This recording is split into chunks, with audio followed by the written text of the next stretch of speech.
너무 뜻깊은 자리인데요. 지역 주민과 함께하는 제1회, 관장님이 강조하셨듯이 제1회 도서관 학술 강연회, 이게 주자로 제가 선택을 받게 돼서 이제 그런 자격이 있나 싶은데, 어쨌든 지금 현재 진행이 되고 있어서 너무 영광스럽게 생각합니다. 그리고 또 하나 1회라서 많은 부담을 이제 갖게 됐는데, 우리 관장님께서 오늘 주제를 다 강연해 주셨어요. 그래서 마음이 가볍습니다. 네, 제가 오늘 여러분들하고 함께 할 주제는 길에서 배운다, 순례 인문학인데요. 이 책, 이 순례 인문학 이 책을 중심으로 제가 경험한 것들을 말씀을 나누려고 합니다. 2시간 저한테 주어져 있는데, 이 책의 내용이 1부, 2부, 3부 이렇게 되어 있고요. 각 부마다 2개 챕터씩 이렇게 되어 있습니다. 가급적 그 내용을 따라가면서 말씀을 드리겠습니다. 지역 주민과 함께 하는인데, 혹시 지역 주민 아닌 분 계시나요? 다 지역 주민이시죠?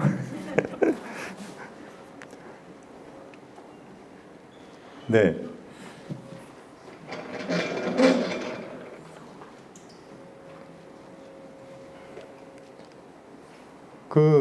제가 이제 길에 대해서 관심을 갖게 된 거는 제주 올레길 얘기를 들으면서부터였습니다.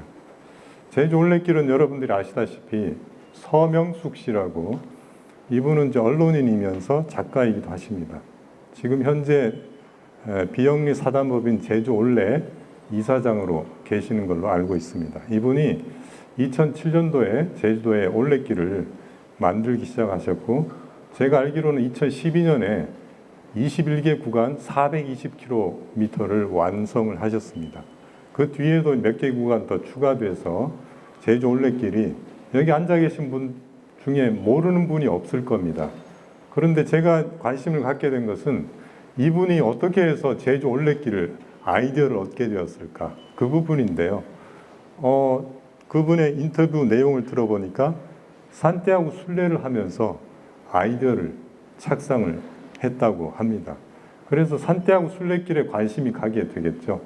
제가 스페인에서 유학을 했는데 1993년부터 2000년까지 긴 시간을 유학을 했습니다. 그런데도 산티아고 순례길 걷지를 않았거든요.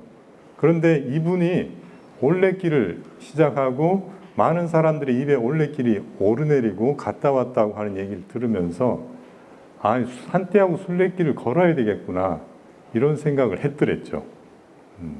오늘 여기 계신 여러분들도 제 강연을 이제 듣고 난 다음에, 아니면 지금 이미 걸어야 되겠구나 생각을 갖고 오셨을 수도 있을 겁니다. 근데 듣고 난 다음에 또 그런 생각 하실 수도 있을 테고요. 그런데 이제 제가 이 책을 이제 구상하게 된 거는 2019년에 연구년이라는 혜택을 받게 됐습니다. 그래서 다시 유학을 했던 마드리드로 가서 1년간 살 수 있는 기회가 주어졌는데요. 가면서 당연히 생각했죠. 순례길을 걷겠다고 생각을 했었습니다.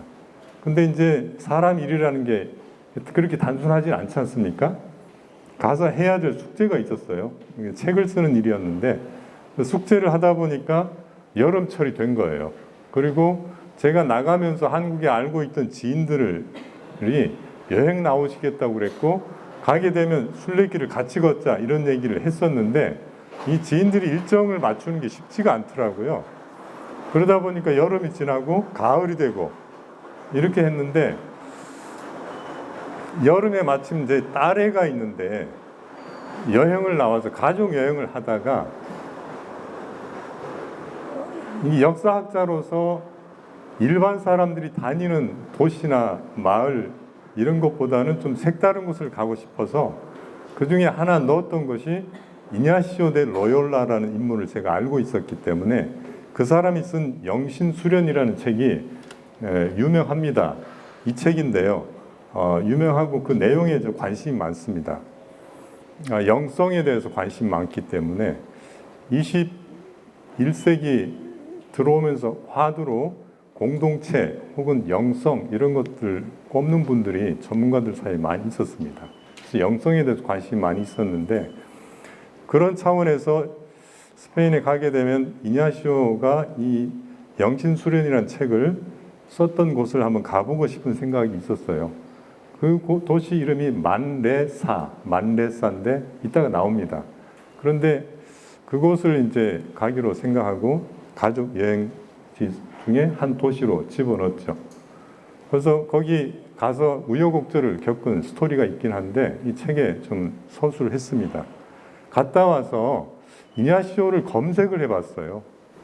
그랬는데 까미노 이냐시아노, 이냐시오 길, 이냐시오 순례길이라는 것이 있더라고요. 제가 알지 못했습니다. 그래서 그 길을 조사를 하기 시작했는데 그 길이 이제 내용이 쭉 있었어요. 그 내용을 갖고 구상을 한 것이 산티아고 순례길, 이냐시오 순례길 이 두 가지 순례길을 좀 얘기를 하면 좋겠다. 이런 착상을 저도 하게 됐죠. 그게 이 책을 쓰게 된 배경인데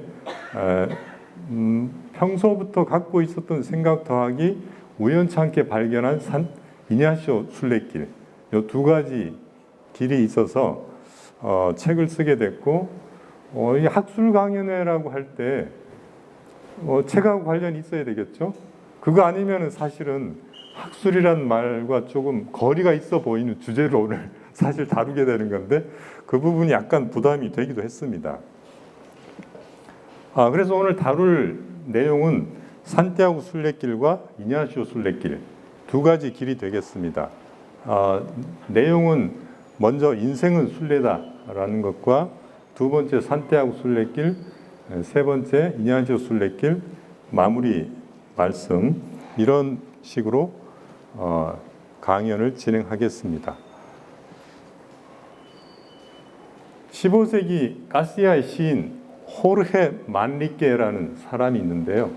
가시아는 이베리아 반도의 중부지방의 지방 이름입니다. 그 이름에서 가시아 왕국도 생겨났고 지금도 이 가시아 라 누에바, 가시아 라 비에하 이런 지방이 있습니다. 그곳에 15세기를 살았던 호르헤 만리케가 이런 얘기를 했어요.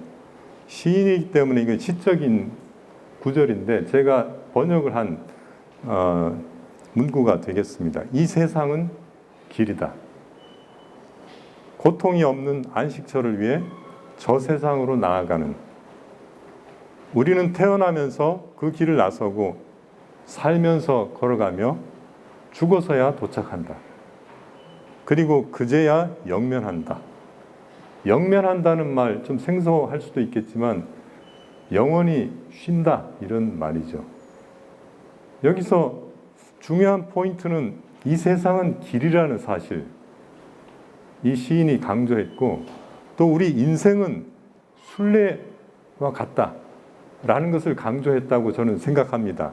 날 때부터 영면할 때까지 이 길을 걸어가는 순례가 인생이고 그 인생을 살아가는 사람이 순례자다. 이런 생각을 하게 됩니다. 그런 면에서 여기 앉아 계신 여러분과 저, 우리 모두 순례자라고 할 수 있겠죠. 아까 관장님께서 말씀하신 것처럼 그거는 깨달음의 정도에 따라서 마음에 더 깊이 다가올 수도 있겠고 얕으면 덜 다가올 수도 있겠습니다. 어쨌든 순례자라는 생각이 들게 하는 시입니다. 이 책 앞부분에 제 군데군데 책을 읽어가면서 말씀을 드리겠습니다. 길과 순례에 관한 것인데요. 길을 걸을 때마다 그런 생각이 든다. 이 길을 처음 걸은 사람은 누구일까? 이 길이 어쩌다가 이런 길이 되었을까? 사람들이 무슨 생각으로 이 길을 걸었을까? 도대체 길이란 무엇일까? 길은 사람이 걸어가면서 남긴 자국이자 역사의 흔적이다. 사람이 많이 살게 된 요즘에야 대규모 이동을 위해 일부러 도로를 내지만 사람이 드물던 오랜 옛날에는 시나브로 세월이 흐르면서 저절로 길이 만들어졌다. 길 가에는 집과 매점이 들어서기도 하고 개천을 건너기 위한 다리가 생겨나기도 했다. 길에는 오솔길도 있고 대로도 있다. 좁은 길도 있고 넓은 길도 있으며 굽은 길도 있고 곧은 길도 있다. 흙길도 있고 돌길도 있고 아스팔트 길도 있으며 육로도 있고 바닷길도 있고 항공로도 있다. 적막한 숲길이 있는가 하면 광활한 대지를 가로지르는 길도 있고 망망대해를 따라 난 길이 있는가 하면 복잡한 도시의 도로도 있다. 없던 길이 생기기도 하고 있던 길이 사라지기도 한다. 길에는 고즈넉한 길도 있지만 사람들로 붐비는 길도 있다.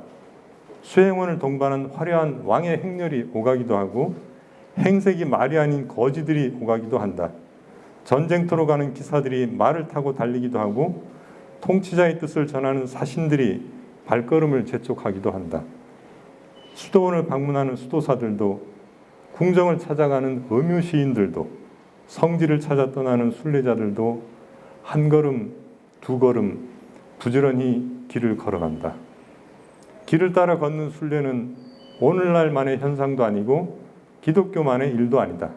공간적으로도 그렇고 시간적으로도 그렇고 순례는 인류의 역사만큼이나 보편적이고 오래됐다.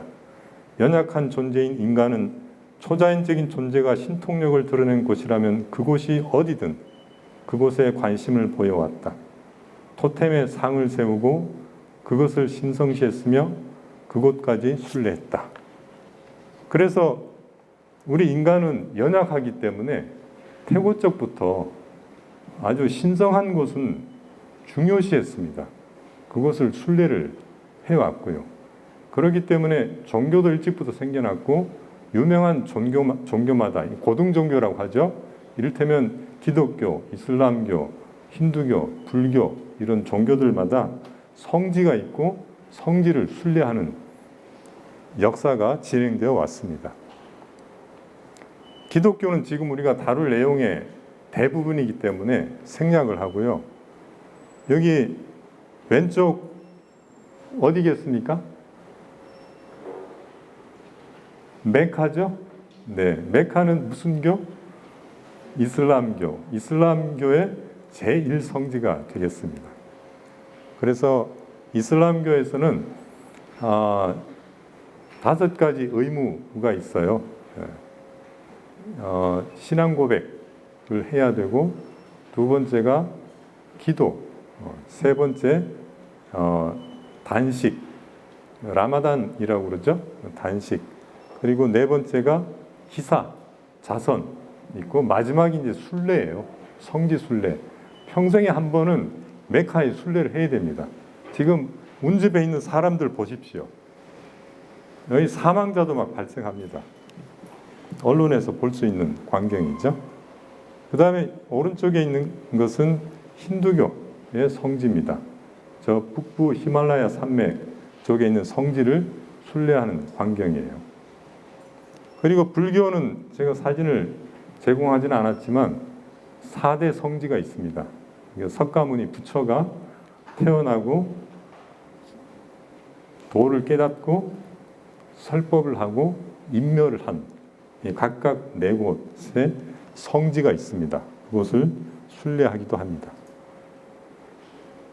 자, 이 기독교인들 이제 시야가 이제 유럽의 기독교인들로 좁혀지게 되는데요. 기독교인들에게는 순례자의 원형 같은 게 있습니다. 제가 지금 여기 소개하는 것은 4가지 부류인데요. 하나는 아브라함이라는 인물, 또 하나는 이스라엘 백성들, 또 세 번째는 이제 예수라는 인물, 마지막 예수의 제자들. 이런 데서 순례 혹은 순례자의 원형을 찾아냅니다. 제일 먼저 등장하는 인물이 아브라함인데요. 창세기, 구약 성경 창세기에 등장하는 내용인데, 너는 너의 고향과 친척과 아버지의 집을 떠나 내가 네게 보여줄 땅으로 가라. 이런 구절이 있습니다. 이 구절을 따라서 아브라함이 실제로 고향과 친척과 아버지의 집을 떠나서 이동을 하게 됩니다. 그래서 아브라함을 순례자의 원형이라고 이야기를 합니다. 자, 그렇게 해서 아브라함의 이제 후손들이 생겨나기 시작했는데 어느 시점에 이집트에 이제 종살이를 하게 돼요. 그래서 이 종살이를 하던 이스라엘 백성들이 신음소리를 내니까 구약 성경에 나오는 얘기에 의하면은 이 이스라엘 백성들을 이제 구출하는 작전이 전개되죠. 그걸 흔히 출애굽, 탈이집트라고 부릅니다. 그렇게 해서 젖과 꿀이 흐르는 가나안 땅으로 들어가게 되는데 이집트에서 가나안 땅까지 거리가 그렇게 먼 건 아닙니다. 그런데 40년이 걸립니다. 40년 광야를 돌고 도는 이 과정을 거치게 되는데 여기에서 순례의 원형을 찾기도 합니다. 그리고 예수는 신약 성경에 보면 이제 신의 아들로 되어 있지만 이 땅에 오셨고 땅에서 한 30여 년간 사시는 동안 그것을 나그네의 삶을 살았다. 이렇게 표현합니다. 그래서 기독교인들은 그 메시아인 예수의 모범을 따라서 나그네의 삶, 순례자의 삶을 살려고 하죠. 마지막 부류가 예수를 추종하는 이제 제자들도 신약 성경에 보면 전대도 매지 않고 무일푼으로 돌아다녔다. 이런 표현이 나옵니다. 이런 데서 순례자의 원형을 찾아볼 수 있겠습니다. 그러면 순례를 떠날 때 어떤 동기로 가게 되는가? 이거는 좀 역사적으로 살펴보는데요. 아까 소개한 가스디아의 왕국이 있었습니다. 가스디아 왕국에 알폰소 10세라는 인물이 현왕이에요. 어진 사람이었습니다. 지혜로운 사람이었는데 그 사람이 1265년에 법전을 반포를 하게 됩니다. 13세기죠. 그 반포한 법전 속에 법전하면 무슨 얘기가 들어있을 것 같아요? 일단 이런 얘기는 안 들어있을 것 같잖아요. 그런데 이 법전에 순례의 동기가 이렇게 설명이 돼 있어요.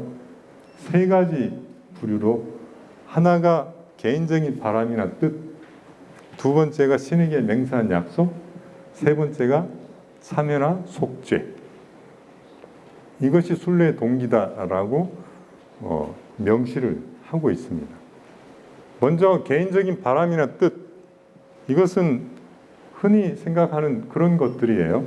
성인 숭배나 성물 숭배 이런 것도 여기에 포함됩니다. 그리고 질병 치료를 비롯해서 요즘 현대인들에게는 질병이 육체적인 질병을 넘어서 정신적인 것까지 있잖아요. 심리적인, 정신적인 스트레스 이런 것들도 순례를 떠나게 하는 주요 동기가 됩니다.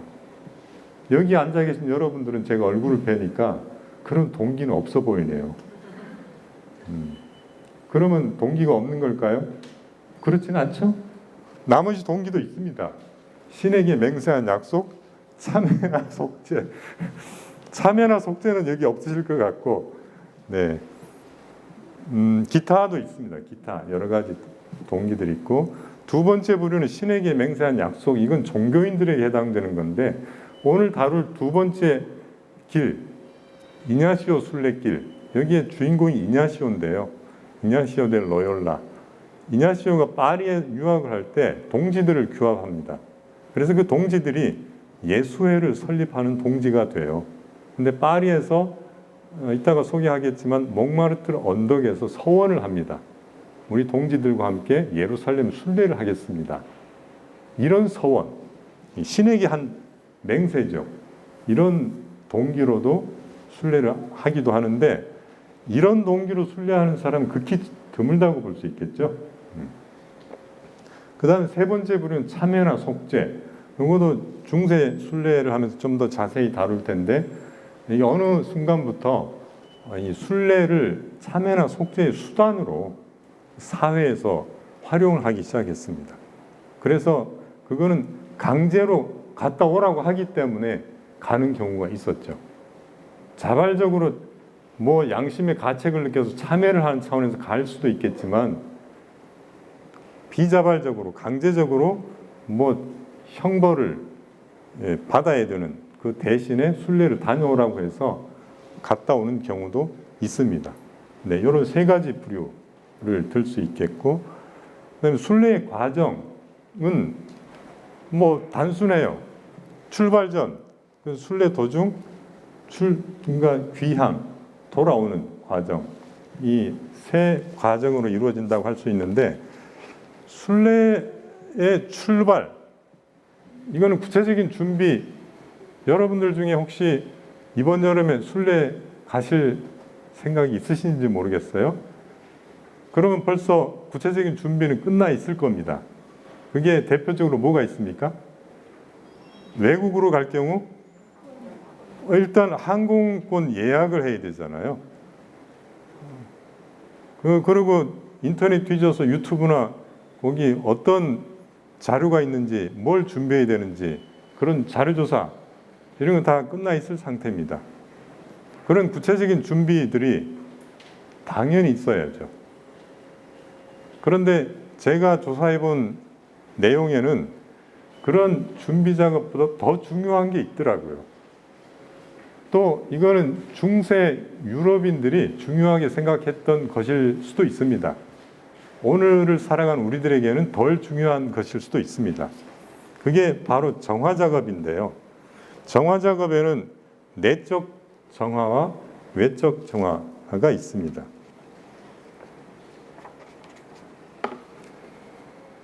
정화 작업에는 내적인 정화 작업과 외적인 정화 작업이 있었다. 먼저 내적으로는 마음속에 생기는 불안과 걱정을 진정하고 순례의 의미와 목적을 명확히 했다.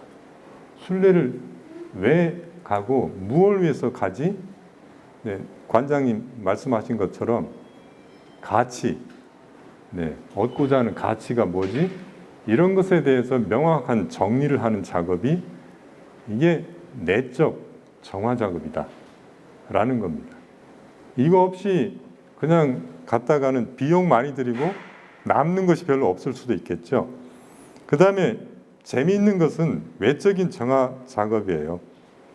그리고 외적으로는 가족이나 친구, 이웃 사이에 있었던 말다툼과 갈등을 풀고 순례를 가기 위해서 준비해야 될 작업이 며칠 전에 친구하고 다퉜어.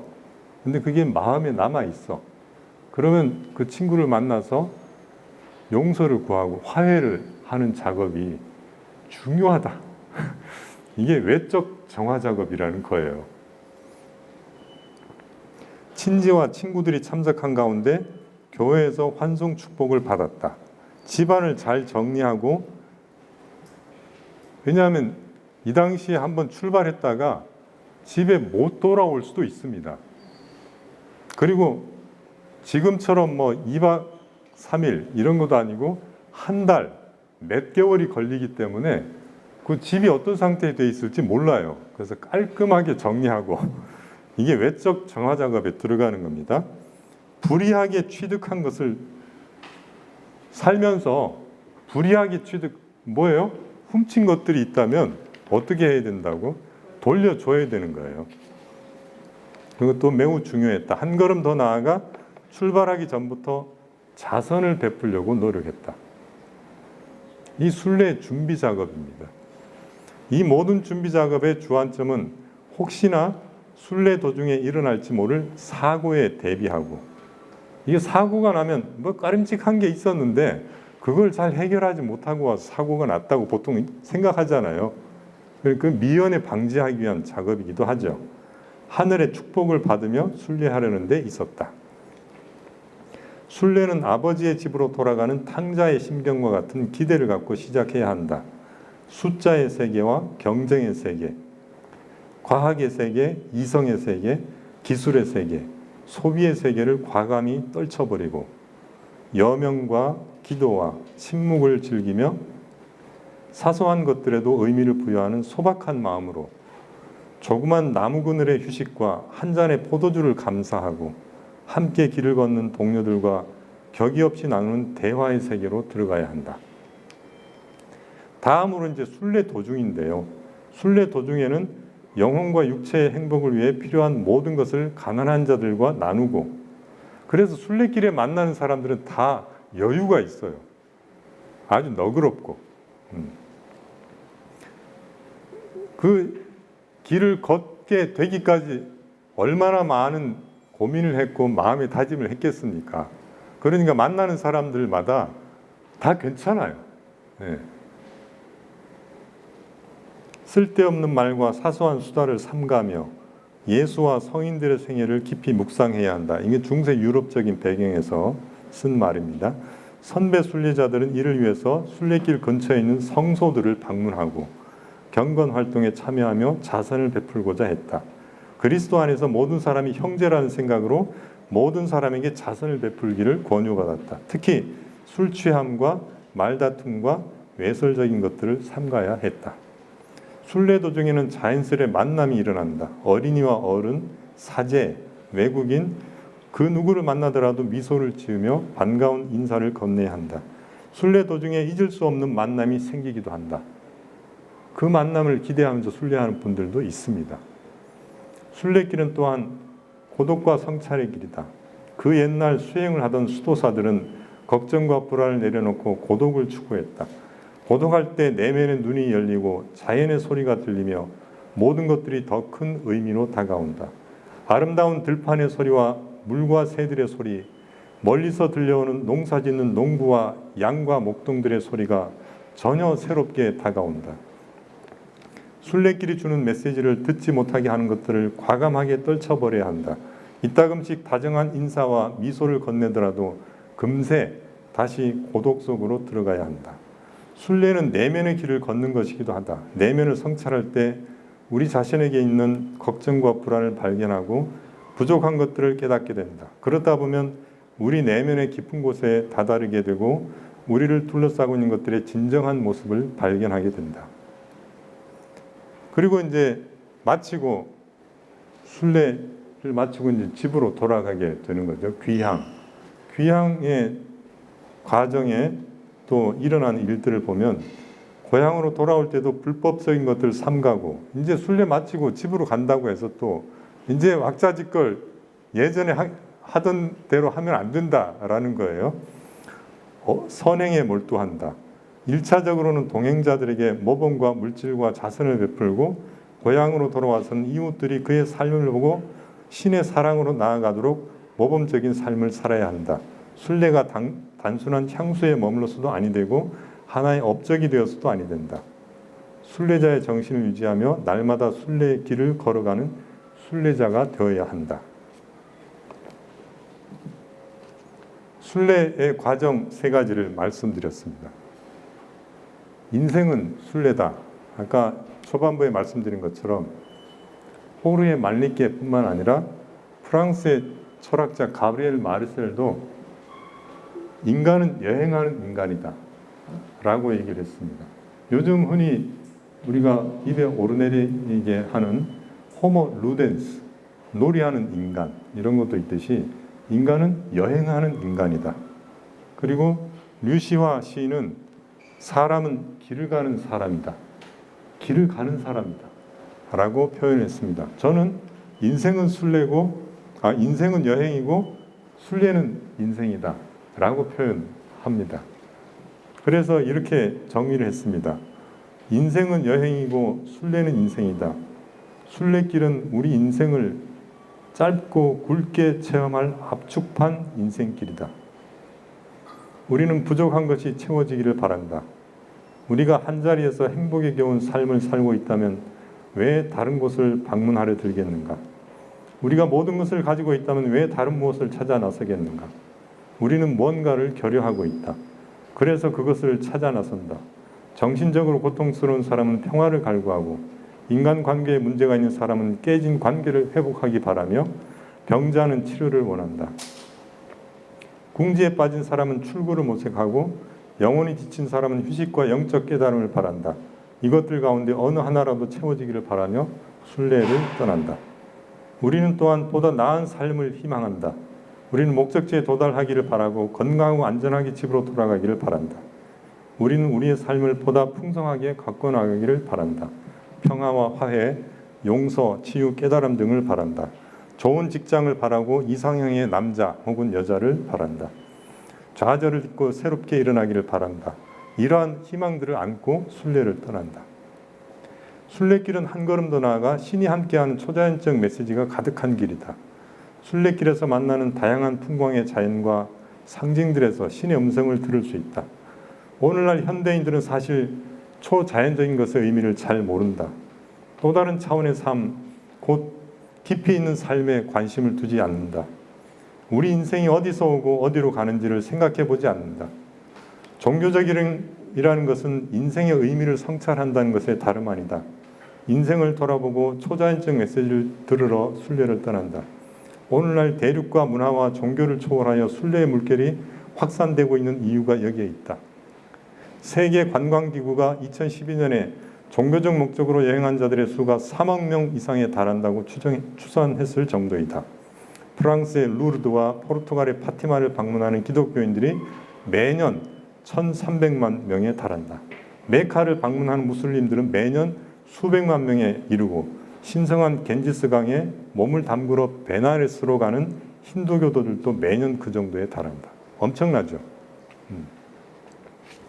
그러니까 인생은 순례이고 순례는 인생이다 라는 게 제 얘기입니다.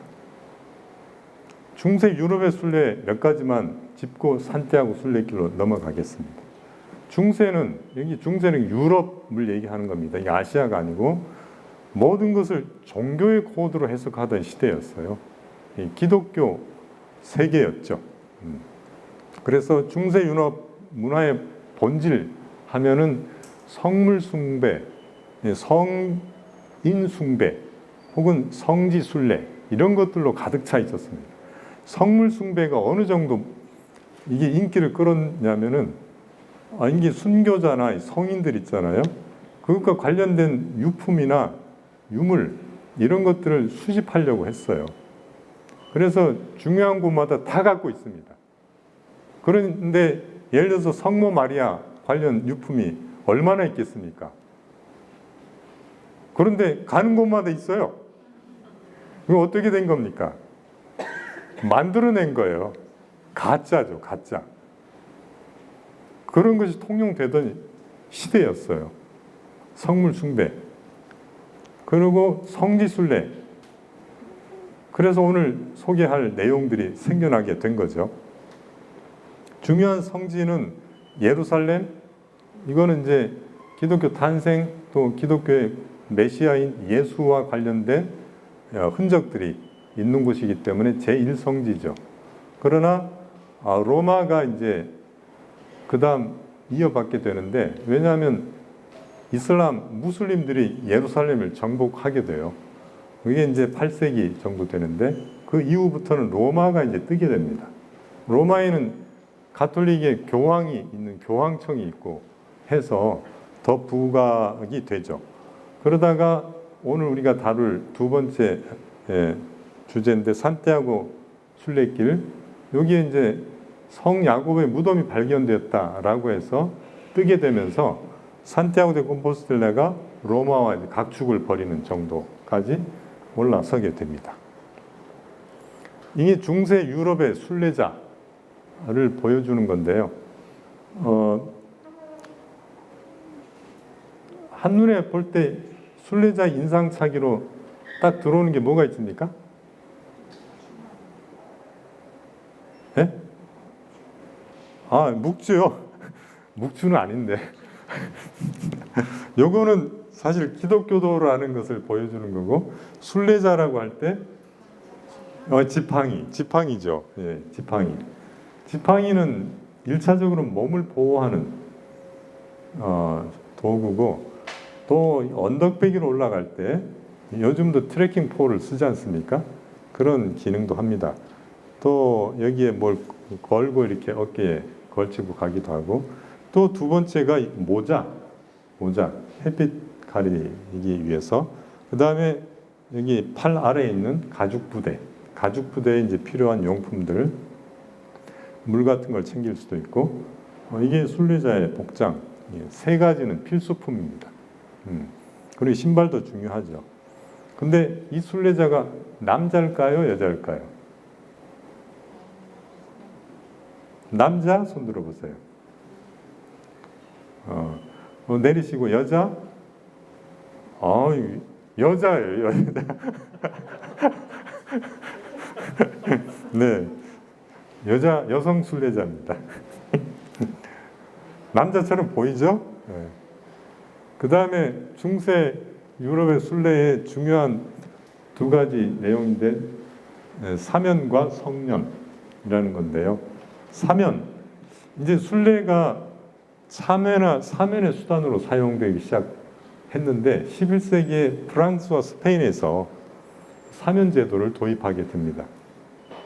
이 사면은 종교적인 내용인데, 이를테면 기독교도가 죄를 짓고 그 죄를 회개하고 고백을 하면 용서를 이제 받게 돼요.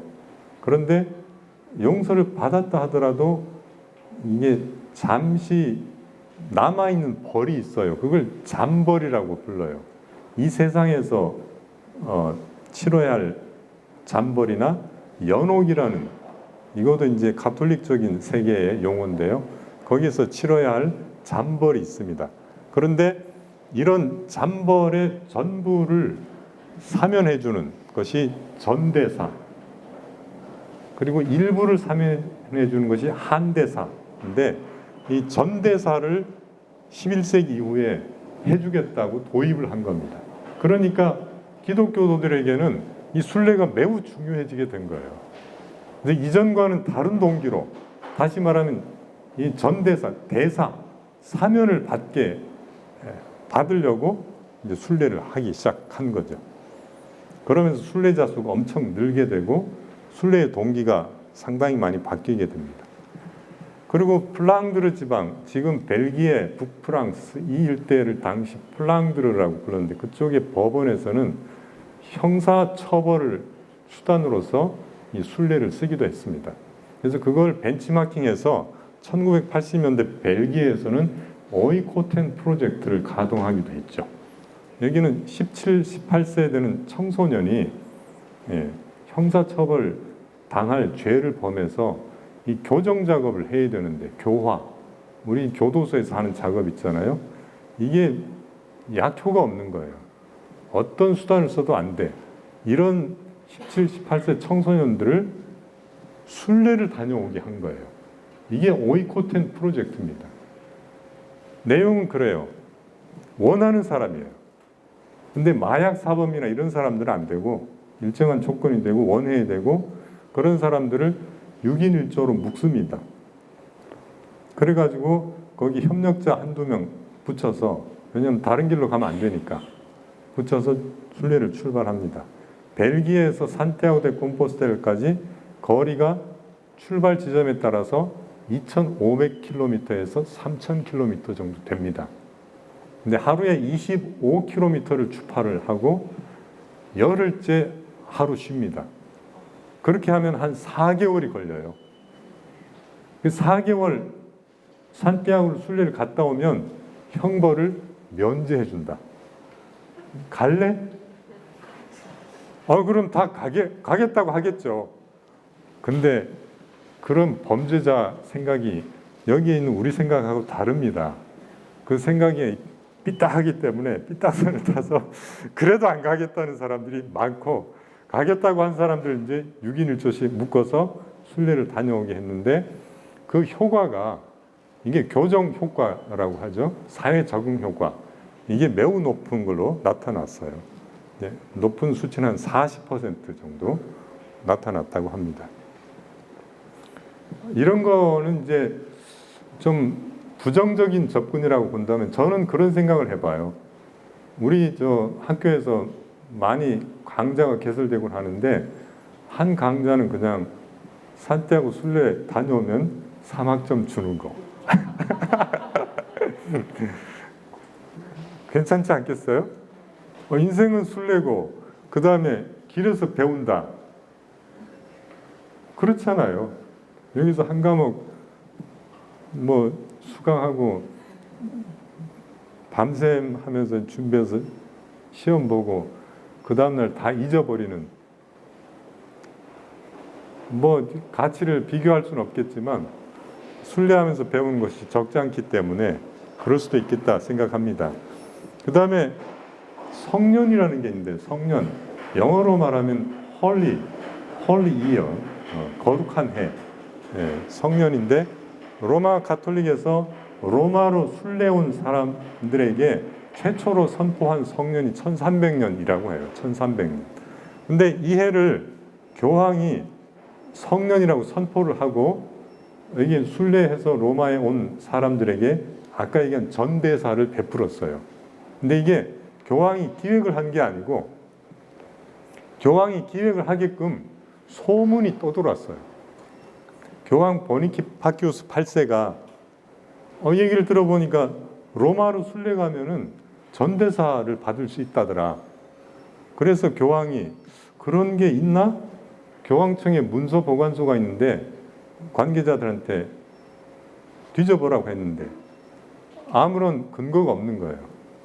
그런데 소문이 좀 더 구체적이고 사실에 가깝게 돕니다. 그런데 교황이 그걸 제지하지를 못했어요. 그래서 결국 하는 수 없이 매번 사람들이 늘어나 오는 사람들이, 그리고 뭔가를 기대해 대사를 베풀어 주기를.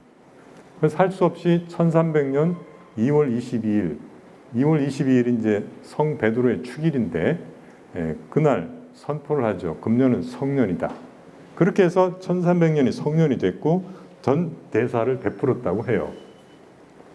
근데 이제 전 대사를 자주 남발할 수는 없잖아요.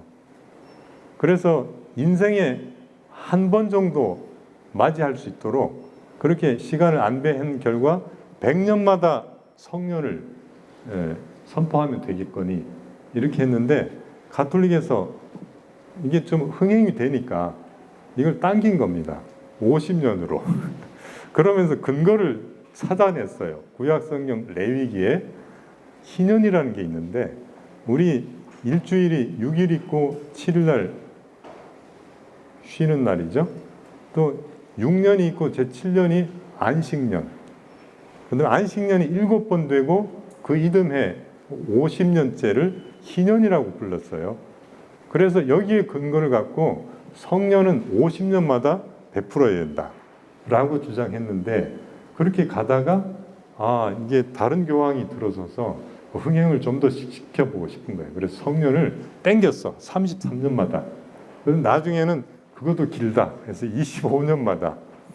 그러니까 25년마다 성년이 선포가 되면 그때 순례를 하면은 전대사를 이제 받게 되는 이런 거죠.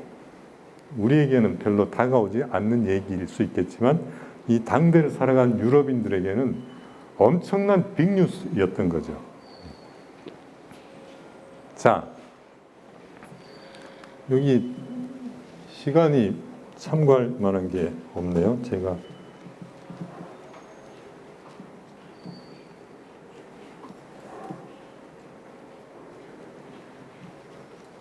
여기 지금까지는 시간 사용이 순조롭습니다. 네.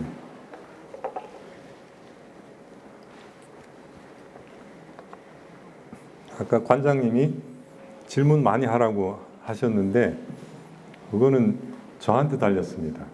질문할 수 없게 늦게까지 할 수도 있고 질문할 시간을 많이 드릴 수도 있습니다. 네, 오늘 중요 포인트가 이제 산티아고 순례길인데요. 최초의 순례는 언제 있었을까? 궁금하잖아요. 9세기 초에 있었습니다. 9세기 초에 이게 포인트가 안 되니까 이 아스투리아스 국왕 알폰소 2세가 귀족들을 동행하고 순례한 게 최초의 순례예요. 그 당시 아스투리아스 왕국이 매우 조그만한 왕국이었습니다. 이 9세기 초 상황이면은 8세기에 이베리아 반도에 이슬람 무슬림들이라고 부르죠. 이게 들어와서 그 당시 미리 있던 서고트 왕국을 정복을 했습니다. 그래서 서고트 왕국이 정복당하고 위로 쫓겨나서 이베리아 반도 북쪽에 보면 이따가 지도가 여러 차례 나올 텐데 말씀드리겠습니다. 칸타브리아 산지, 매우 험준한 산지입니다. 그리로 도망갔죠. 거기는 따라 들어오기가 어려웠기 때문에 거기서 있으면서 이 기독교도들이 다시 이제 전열을 재정비하면서 왕국을 갖춰나가요. 그래서 여러 왕국들이 이제 생겨나게 됩니다. 지금 우리가 알고 있는 스페인이라는 것은 그 당시에 없었던 거죠. 이해가시죠? 네, 그래서 아스투리아스 왕국이 이제 조그만하게 시작이 됐는데 알폰소 2세가 수도를 오비에도에 두고 있었어요. 근데 어느 날 주교가 와서 저기 산티아고 데 콤포스텔라, 그 당시 지명도 없었고 그냥 저기 어디에 거기에 신기한 일이 있습니다. 벨라요라는 은자, 수도사가 들판에서 밤에 이렇게 거닐다 보니까 별똥별이 막 떨어지는 곳이 있는 거예요. 그 얘기가 하도 신기해서 그 얘기를 그 지역에 있는 주교에게 얘기했더니 주교가 일행들을 데리고 가서 확인해 보니까 거기 채석장이 있는데 거기 공동묘지가 있더라는 거예요.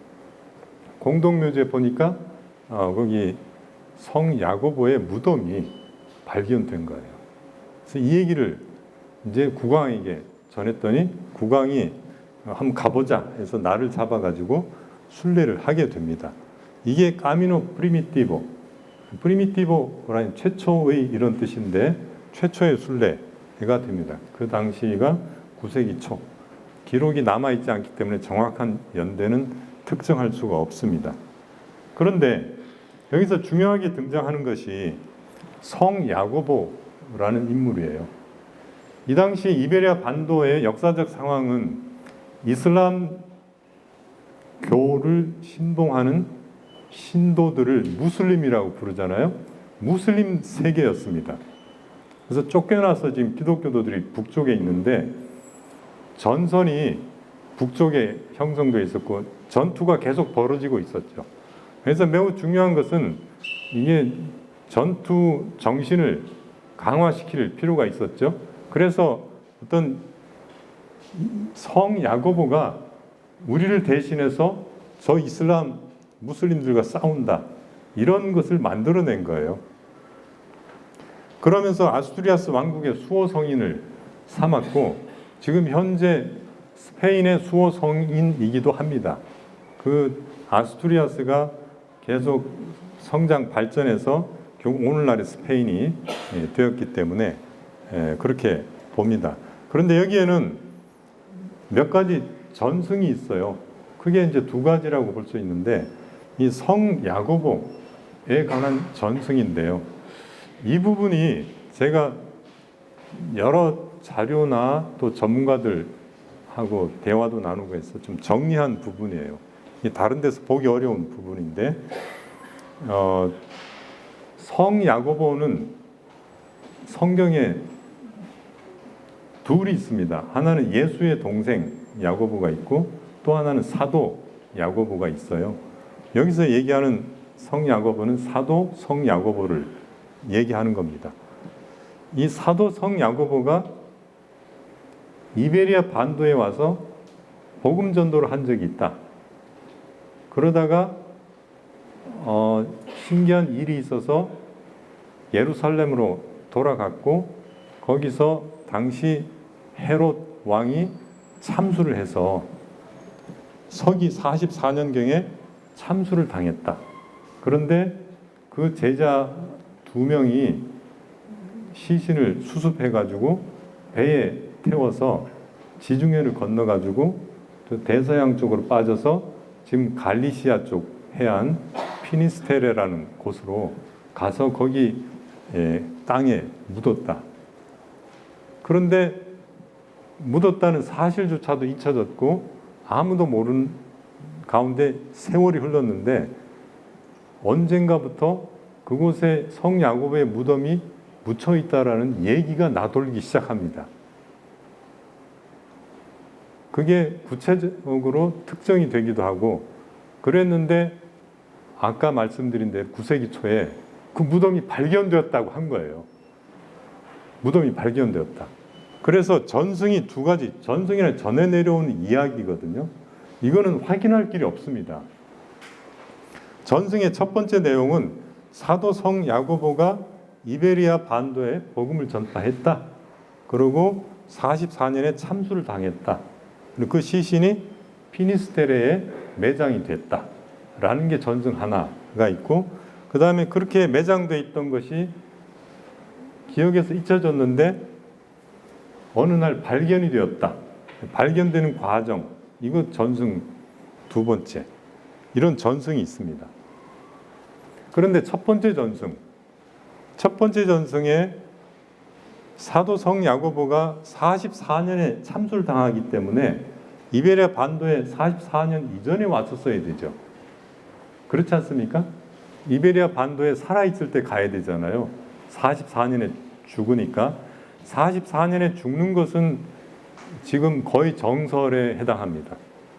그러니까 성경에도 나오고 있고 다른 자료들도 그것을 얘기해 주고 있습니다. 그런데 과연 이베리아 반도에 가서 복음을 전파했을까? 이 부분인데요. 실제로 이베리아 반도에 기독교가 들어갔던 것은 서기 2세기로 추정합니다. 그러니 사실이 아니라고 볼 수 있죠. 사실이 아닌 이유 또 하나, 사도 바울이 로마서를 썼는데, 신약성경 로마서에서 스페인으로 가야 되겠다라고 하는 구절이 나옵니다. 그때가 58년경입니다. 58년경인데 사도 바울이 선교 여행을 3차례 합니다. 3차례 하고 로마에서 스페인으로 가야 되겠다라고 했는데, 여기서 중요한 거는 바울이 지도자로서 그 당시 선교 상황을 누구보다 잘 알고 있었다는 점, 그 다음에 또 두 번째 중요한 거는 스페인에 복음이 전해지지 않았다는 점, 세 번째 중요한 거는 이 당시 58년 현재 성 야고보는 이 세상에 없었다는 점.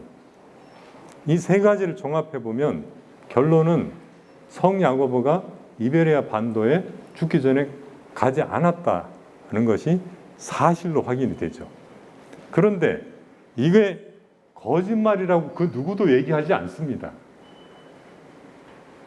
오히려 이걸 뒷받침해주는 문헌 자료가 여러 개 나옵니다. 근데 이 문헌 자료는 누가 만들었을까요? 사람이 만들었죠. 4세기에 알렉산드리아의 신학자, 그 당시 교부라고 불리는 신학자가 교회의 보편성과 통일성을 확립하기 위해서 예수가 십자가에 죽고 무덤에 갇혔다가 부활한 이후에, 그리고 하늘로 올라간 이후에 이 제자들, 사도들이라고 부르는데, 사도들이 전 세계로 흩어져서 복음을 전했다. 이런 신화를 유포를 하게 됩니다. 그래서 인도에는 누가 토마가 가고, 또 어디 프랑스에는 누가 가고, 이런 식으로 했는데 스페인에는 야고보가 갔다 라고 하는 것이 6세기 정도는 이름이 거명이 됩니다. 그러다가 8세기 들어와서 베아토라는 수도사가 스페인에 자기 그 문헌에다가 성 야고보가 죽기 전에 이베리아 반도에서 사도 활동을 했다라고 기록한 거예요. 그러니까 그 다음에 후속 세대들은 그 문헌을 보고 문헌에 근거해서 야고보가 이베리아 반도에 왔다고 얘기를 하기 시작한 겁니다. 그리고 그 야고보의 제자가 시신을 수습해서 피니스테레에 매장했다는 것을 본 사람이 아무도 없습니다.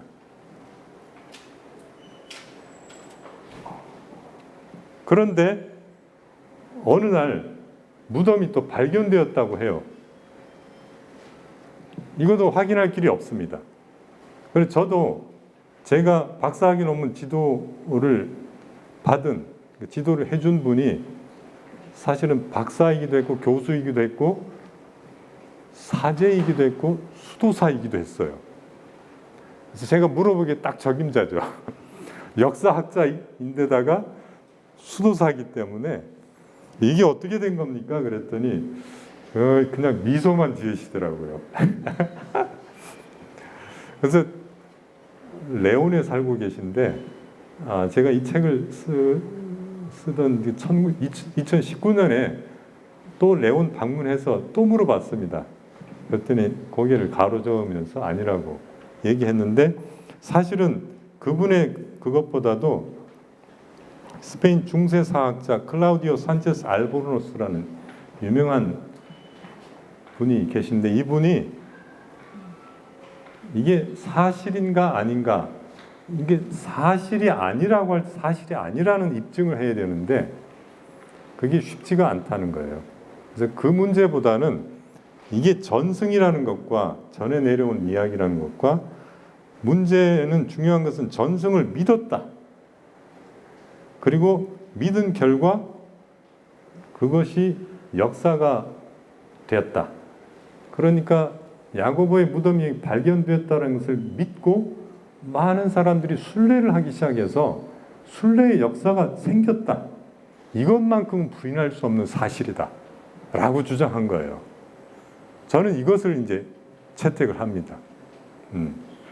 그래서 뒤에 말씀드리겠지만 지금도 매년 수십만 명이 산티아고 순례를 가는데 그 중에 상당수는 성 야고보 무덤이 거기 있는 걸로 알고 갑니다.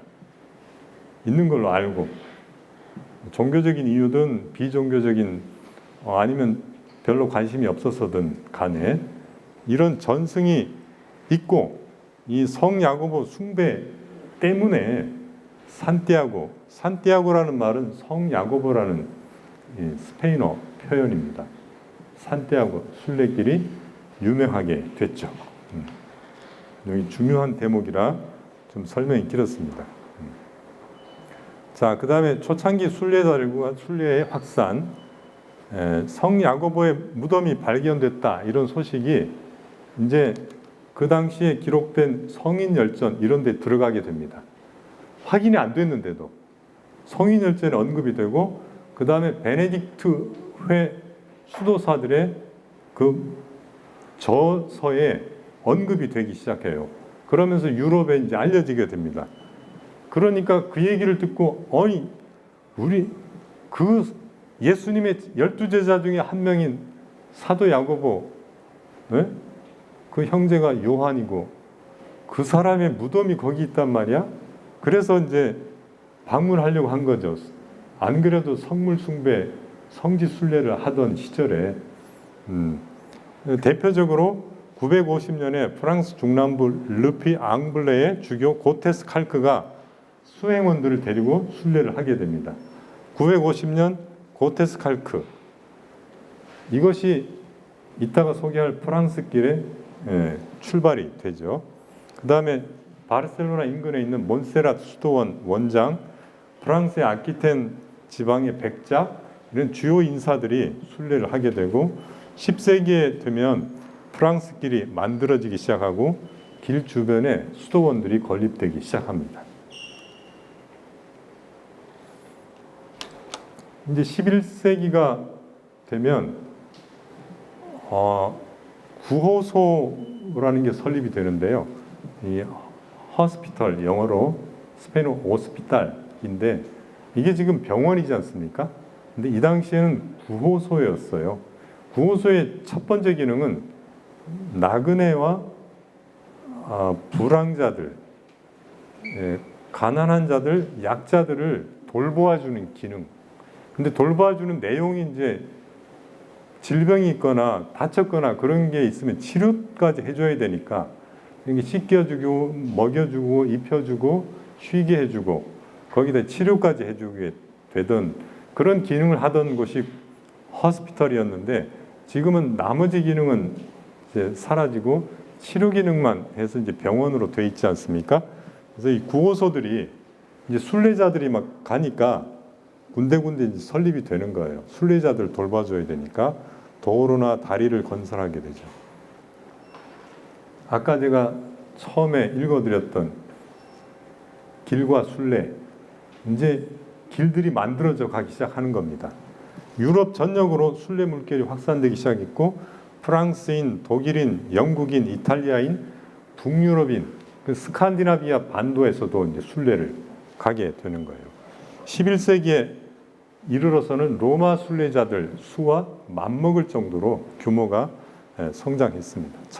1120년 산티아고 데 콤포스텔라가 이제 사람들 인산이가 되니까 가톨릭 세계에서 이게 위상의 변화가 생긴 거예요. 그래서 대교구로 그리고 거기 지도자를 대주교로 격상을 시켜주게 됐죠. 1139년에는 베네딕트회 수사 에므리 피코라는 사람이 칼릭스투스 서책을 쓰게 됩니다. 이게 최초의 산티아고 순례 안내서가 되겠습니다. 12세기 되면 매년 순례자가 20만에서 50만 명에 달했습니다. 12세기에 매년 10년이면 어떻게 됩니까? 수가 이게 엄청난 수예요. 그러니까 이제 예를 들어서 뭐 50만이라 칩시다. 지금보다 더 많이 다닌 건데 지금 세계 인구가 79억이지 않습니까? 이 당시 세계 인구는 3억밖에 되지 않았습니다. 3억 중에 이 수가 순례를 했다는 것은 이게 상대적으로 엄청난 수가 순례를 했다는 얘기가 되죠. 유럽 인구 주로 이제 유럽인들이 이 당시에는 순례를 했거든요. 근데 유럽 인구가 5천만인데 5천만 중에 매년 몇십만 명이 순례를 한 거예요. 그러니까 로마보다 위상이 올라갈 때도 있었습니다.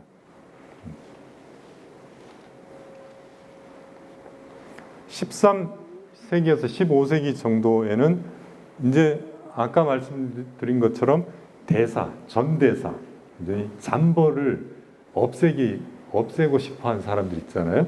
그런 거 여러 개 가면 물 한 방울 먹지 못해서 벌 받으면서 고통스러워하는 이런 것들 생각하면서 잠벌 내가 없애고 여러 개 가야 될 텐데 그렇게 생각하는 사람들한테 대사를 준다는 것은 정말 너무나 이게 빅뉴스예요. 그래서 대사를 받으려는 순례자들이 이제 생겨나서 더 순례자들이 늘어나기도 했죠. 귀족이나 고관대작, 범죄자들 이런 부류의 순례자들이 있는가 하면 또 다른 부류의 거룩한 순례자들, 성인들, 아시시의 성 프란체스코 이런 사람들이 순례를 합니다. 크게 두 부류의 순례자들이 있었다고 볼 수 있고 그 중에 몇 가지 사례를 들면 스웨덴, 저기 스칸디나비아 반도에 있지 않습니까? 거기에서 성녀 비르지타라는 여성이 순례를 1341년에서 43년 했는데 순례를 한 다음에 비르지타회, 수녀회를 창설했다고 해요. 근데 이 비르지타라는 인물은 할아버지 때에도 산티아고를 순례를 했고 아버지 때에도 순례를 했고 본인도 순례를 한 3대가 순례를 한 걸로 알려져 있습니다. 여기 결혼해서 자녀가 있으신 분은 지금 순례를 하시고 갔다 와서 자녀에게 순례를 권하시고 결혼 안 한 분은 본인이 갔다 오시고 나중에 결혼해서 자녀에게. 오케이? 네. 스페인의 당시 카톨릭 왕 페르난도와 이사벨 두 부부가 1488년에 순례를 했고 거기에 왕립 구호소를 건립을 했습니다. 그 다음에 흑사병이 이때 창궐할 때였는데 흑사병 퇴치를 위해서 순례를 또 파견하기도 했습니다. 이를테면 15세기 말 바르셀로나 평의회가 수사나 혹은 사제를 파견해서 흑사병을 좀 어떻게 물리쳐 달라고 기원을 했던 이야기도 있고 또 특이한 것은 1434년이 성야고보의 성년이었는데 성야고보의 성년은 어떻게 따지냐면요. 성야고보의 축일이 7월 25일입니다. 근데 7월 25일이 일요일인 해, 그 해를 성년으로 합니다. 그 해가 언제냐? 작년이었습니다. 작년 7월 25일이 일요일이었어요. 작년. 근데 이 해도 그랬던 거죠. 1434년. 이때 그 성년을 기념해서 영국의 헨리 4세가 영국 국민들에게 순례를 허가해 줬어요. 그래서 3,000명이 선박 63척에 나누어 타고 순례를 했다라는 기록이 있습니다. 그런데 이제 순례가 16세기 들어와서 이제 쇠퇴하기 시작했고 17세기에 이제 거의 사라질 위기에 처하게 됐는데 그 이유는 한 세 가지 정도로 볼 수 있어요. 첫 번째는 순례자들의 질적 저하. 그러니까 아까 대사를 바라는 사람들, 거룩한 순례보다는 대사를 바라는 사람들 부류가 더 많았고 특히 불황자들이나 왜냐하면 순례길마다 있는 구호소에서 먹여주고 입혀주고 재워주고 하기 때문에 떠돌이들, 범죄자들 이런 사람들이 막 순례를 가는 거야. 이제 거기 먹여주고 입혀주고 하고 또 대사까지 베풀어 준다니까. 그러다 보니까 치안이 엉망이 되죠. 그러니 더 순례를 안 가게 되죠. 두 번째 이유는 종교개혁이 이때 1517년 마르틴 루터부터 시작해서 갈뱅 이런 사람들이 등장해서 활약을 하잖아요. 종교개혁자들의 첫 번째 모토가 뭡니까? 솔라 피데스, 오직 믿음으로. 근데 이 순례는 뭡니까? 성지 순례, 성물 숭배. 이건 종교개혁자들의 신앙하고 다른 거예요. 저거는 진정한 신앙이 아니야. 오직 믿음이 중요해. 라고 하던 기풍이 막 유럽에 퍼지니까 순례가 팍팍 떨어지죠. 게다가 종교전쟁, 종교 관련 전쟁들이 바람 잘 날 없듯이 막 일어나고 있었어요. 프랑스의 위군어 전쟁, 네덜란드 독립전쟁, 또 유럽 전역에 걸쳐서 30년 전쟁, 이런 거 전쟁이 막 벌어지고 하니까 순례 갈 생각을 못하게 되죠. 특히 영국의 드레이크 제독이 1589년에 아코르냐 지방에 15,000명의 병력을 이끌고 배를 타고 와서 침략을 합니다. 이때 산티아고 대주교가 이거 큰일 났다 이거. 그래서 성야고보 유해를 숨겼어요. 그런데 그걸 누구한테 얘기하면은 독을 당할까 봐 아무한테도 얘기를 안 한 거야. 그리고 이 대주교가 죽었어요. 그래서 이 유해가 어디 있는지 아무도 모르게 된 거죠. 그러다가 1879년에 다시 발견된 거예요. 이것도 전승입니다. 제가 얘기한다고 해서 사실이 아니고 전승에 따르면 그렇습니다. 근데 이 당시 스페인은 여러 성인들이 활약을 펼치던 시대였어요. 유럽 역사에서, 기독교 역사에서 매우 특이한 현상인데 이따가 설명드릴 성 이냐시오 데 로욜라, 성 프란시스코 데 보르하, 추기경을 지낸 인물이죠. 성녀 테레사 데 헤수스, 성 후안 델라 크루스, 종교 계통에서는 유명한 인물들입니다. 그래서 어느 정도는 순례자가 있긴 있었지만 갈수록 줄었고 17세기에는 거의 사라지다시피 해서 갈리시아 무덤 위에 빛나던 별빛이 흐려진 것으로 보인다, 이런 속담이 등장할 정도였습니다. 1825년에서 1905년 사이에는 19세기잖아요. 19세기에는 유럽의 세속화가 더 많이 진행돼서 가뜩이나 없는 순례자가 더 없게 된 거죠. 이게 1825년에서 1905년이면 몇 년 정도 됩니까? 한 80년 되죠? 80년 사이에 10,000명 정도가 순례한 걸로 기록에 나와 있습니다. 지금까지 여러분들에게 말씀드린 이 순례 통계는 다 산티아고 데 콤포스텔라의 기록에 나와 있는 이제 순례 증서가 발부된 순례자 수입니다. 순례 증서가 발부된 이 증서를 교부받지 않고 순례한 사람들은 카운트가 안 되는 거죠. 근데 어쨌든 10,000명 정도, 80년에 10,000명이면은 10년에 8,000명. 80년에 10,000명이면은 어떻게 되는 겁니까? 8년에 1000명. 그죠? 그러면 1년에 130명 정도. 1년에 130명이면 한 달에 10명 잡으면 120명이잖아요. 한 달에 10명? 순례가 없다고 봐야지. 한 달에 10명이면. 네.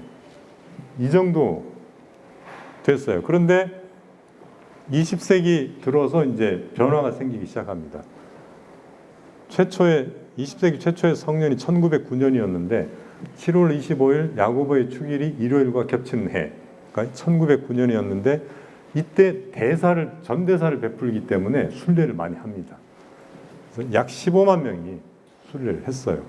20세기 중반 이후에 부활되게 되는데 그 요인들은 여러 가지가 있습니다. 첫째는 2차 대전 그 황폐화되고 그 이후에 통합을 모색하려는 정치 사회적 분위기, 이 분위기를 타고 순례가 부활되기 시작했고 또 순례를 장려하는 단체들이나 관련 도서들이 많이 나오게 됐고 특히 가톨릭 교회에서 장려를 했습니다. 교황 비오 10세나 교황 요한 바오로 2세 1982년에 요한 바오로 2세가 몸소 산티아고 순례를 했습니다.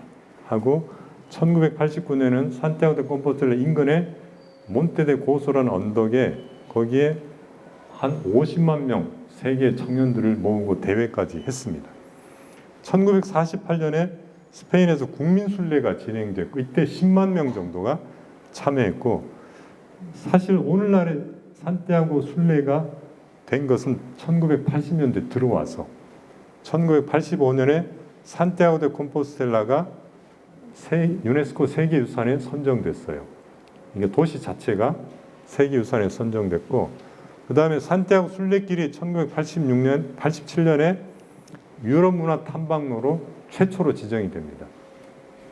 최초의 유럽 문화 탐방로 제1호로 지정이 됐고 그 다음에 93년에는 이 순례길 자체가 이 프랑스 길인데 순례길 자체가 유네스코 세계유산에 선정이 됩니다.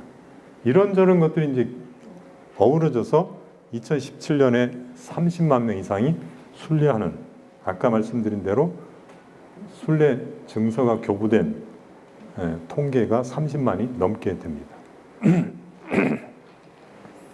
자, 중세의 순례길. 중세에는 이제 순례 길이 여러 갈래가 있었어요. 프리미티보, 프랑스길, 아라곤길, 영국길 등등 쭉 있는데 프리미티보 길은 아까 말씀드린 대로 여기 오비에도가 여기 있어요. 여기서 산티아고 데 콤포스텔라. 여기 칸타브리아 산맥이 있고 그러니까 이게 매우 험하죠. 기독교도들이 여기서부터 국토 재정복 운동을 무슬림들을 상대로 해나갔었죠. 여기서 소개해드릴 것은 두 가지 길인데요. 프랑스 길. 프랑스 길은 여기 생장에서 출발해서 로그로뇨, 부르고스, 레온, 사리아. 제가 순례한 거는 여기서 한 게 아니고요. 제가 순례하긴 했습니다.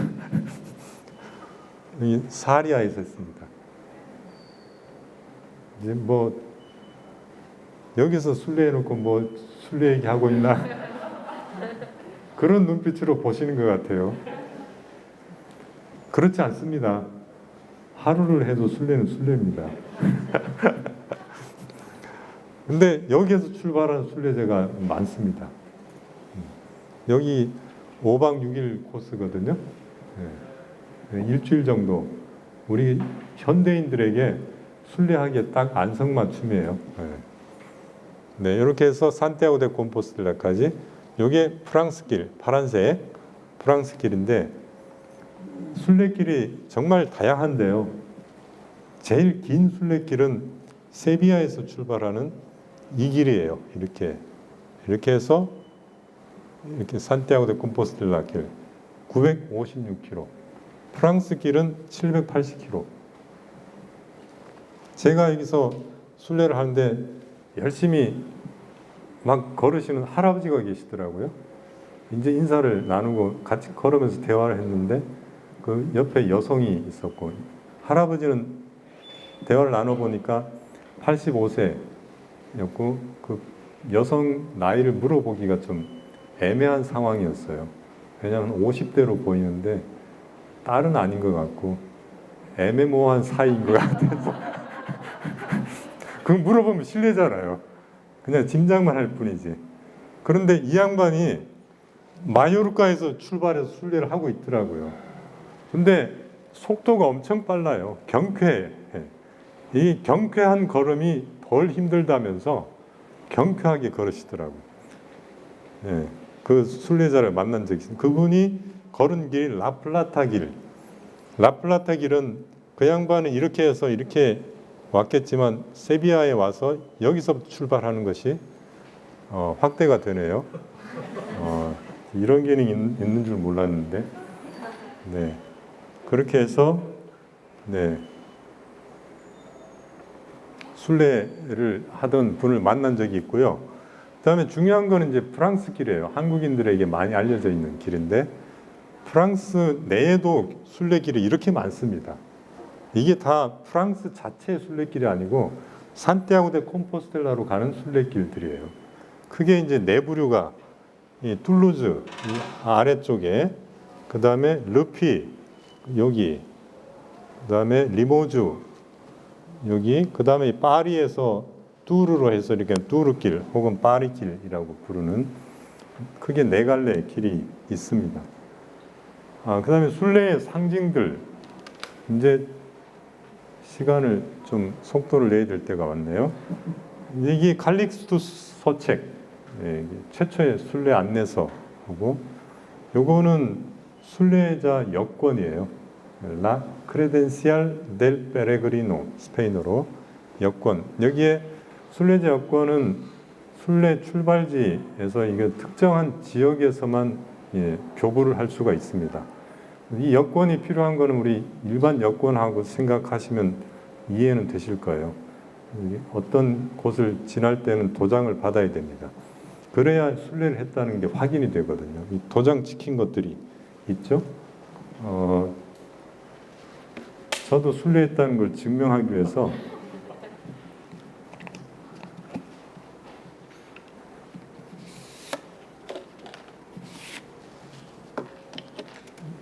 이게 이제 제가 갖고 다녔던 순례자 여권이에요. 도장 이렇게 받았습니다. 맞죠? 이거를 이제 순례 마치고 순례자 사무소에 산티아고 데 콤포스텔라 대성당 근처에 있습니다. 가서 이제 하면은 거기서 다 검토를 한 결과 순례 증서를 주죠. 이렇게.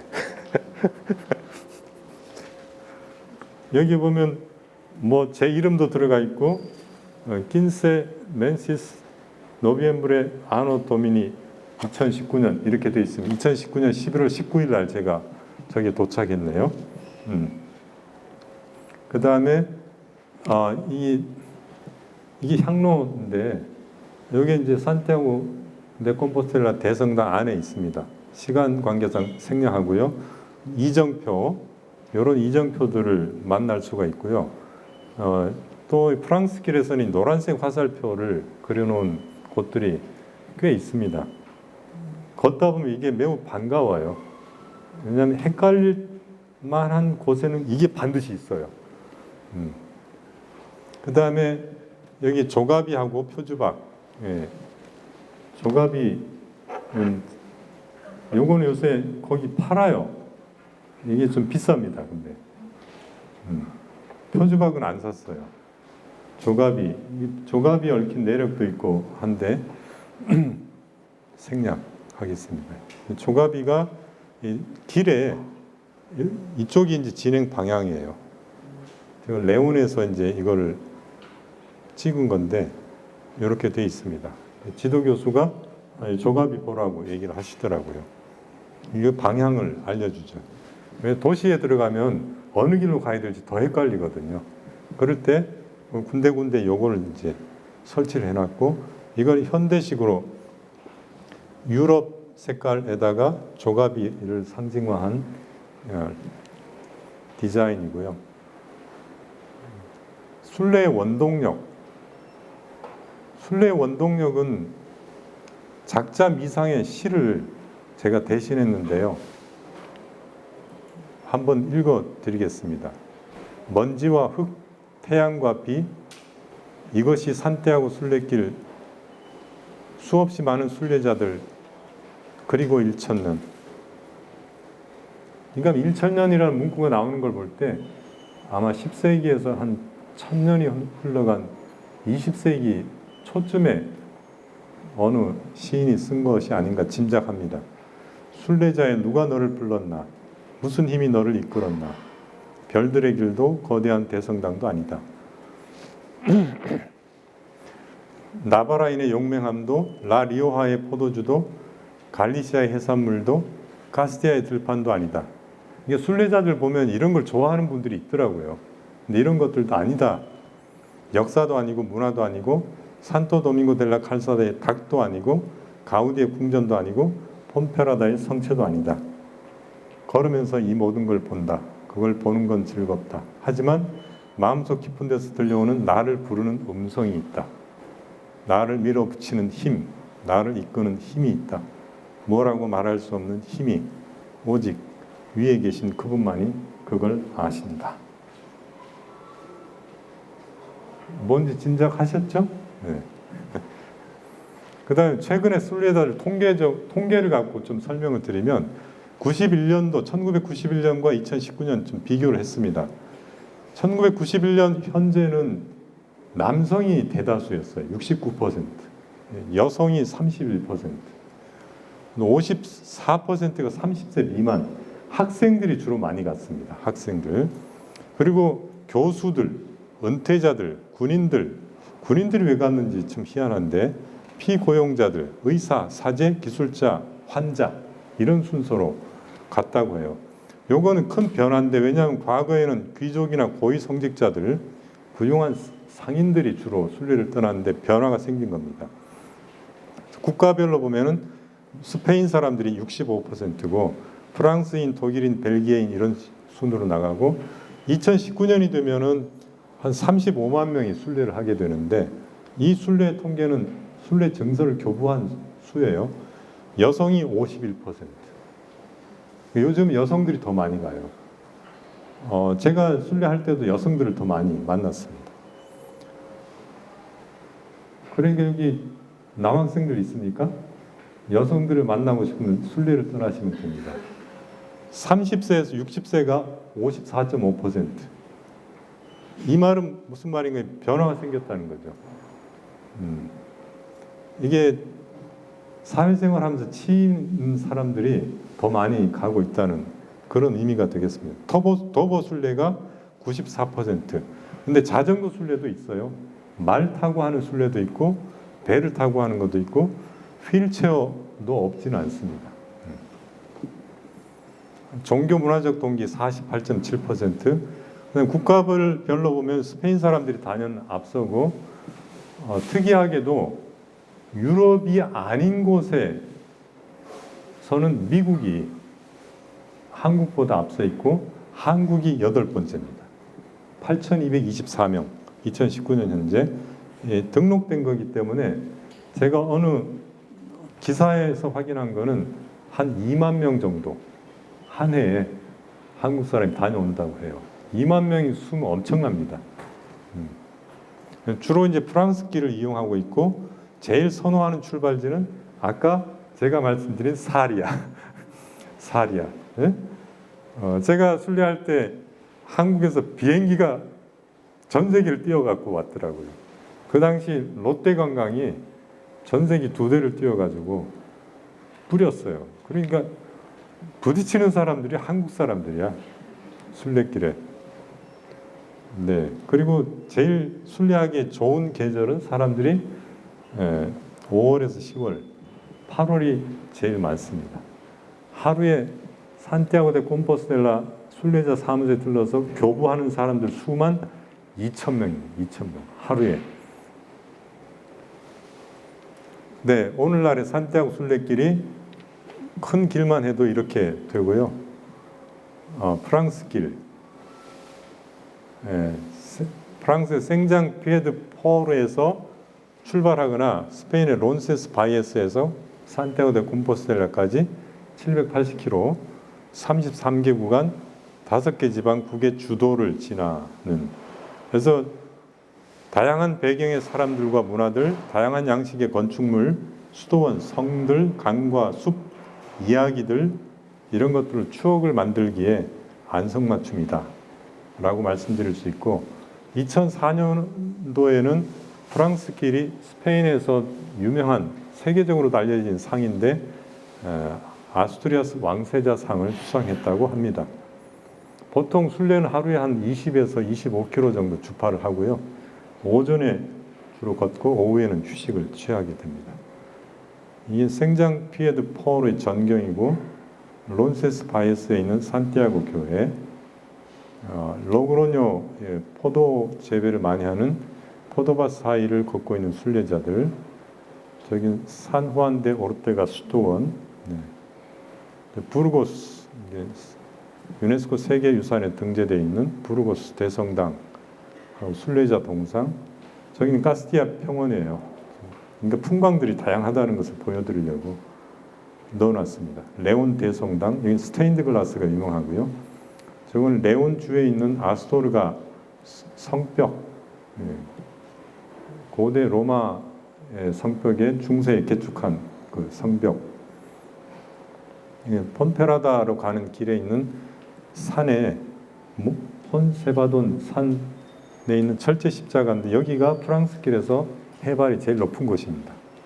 그 다음에 폰페라다의 성당 기사단의 성이 매우 웅장하죠.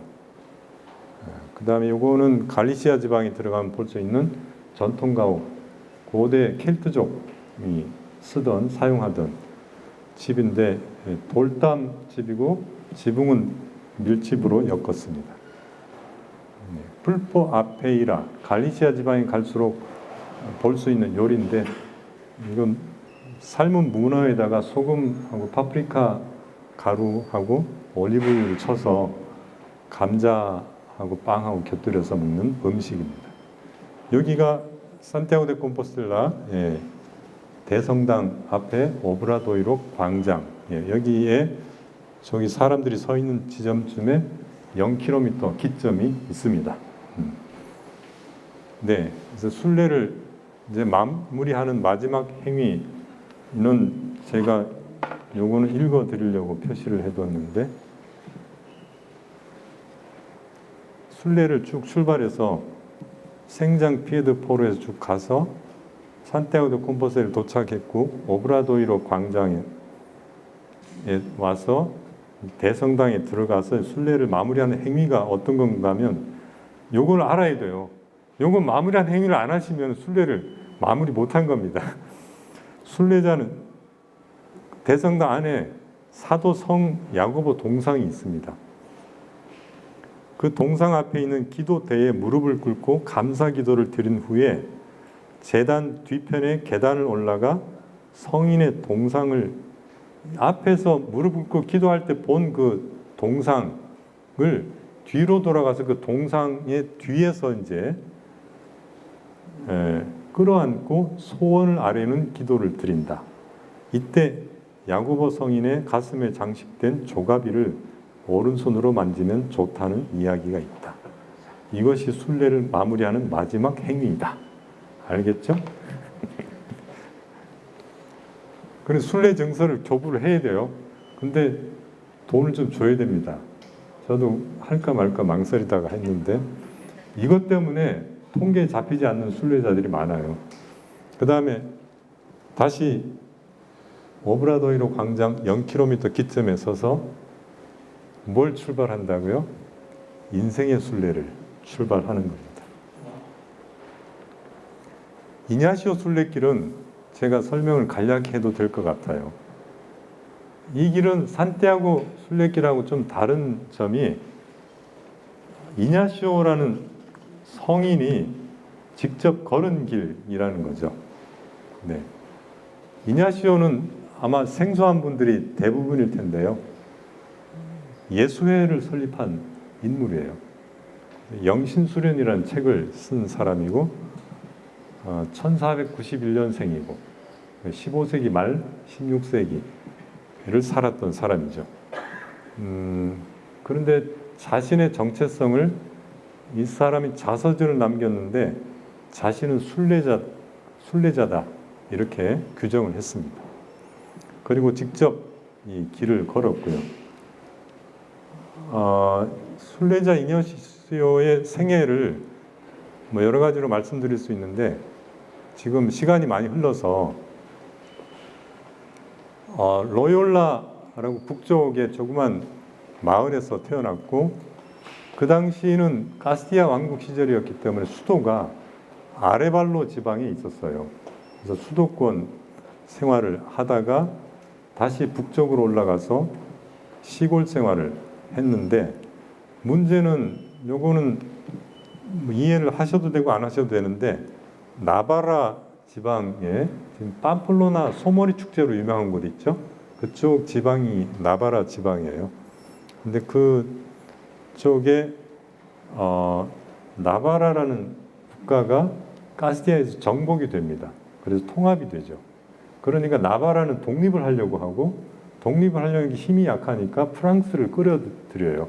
그래서 나바라 프랑스군 연합군하고 이 카스티아군하고 이 전투가 벌어지는데 우리 주인공 이냐시오는 카스티아군에 속했죠. 그런데 안타깝게도 그 전투에서 다리 부상을 당하게 됩니다. 이게 1521년. 그래서 다리 부상 당해서 수술을 했는데 봉합이 잘못돼 가지고 다시 재수술을 했어요. 고생 엄청 했죠.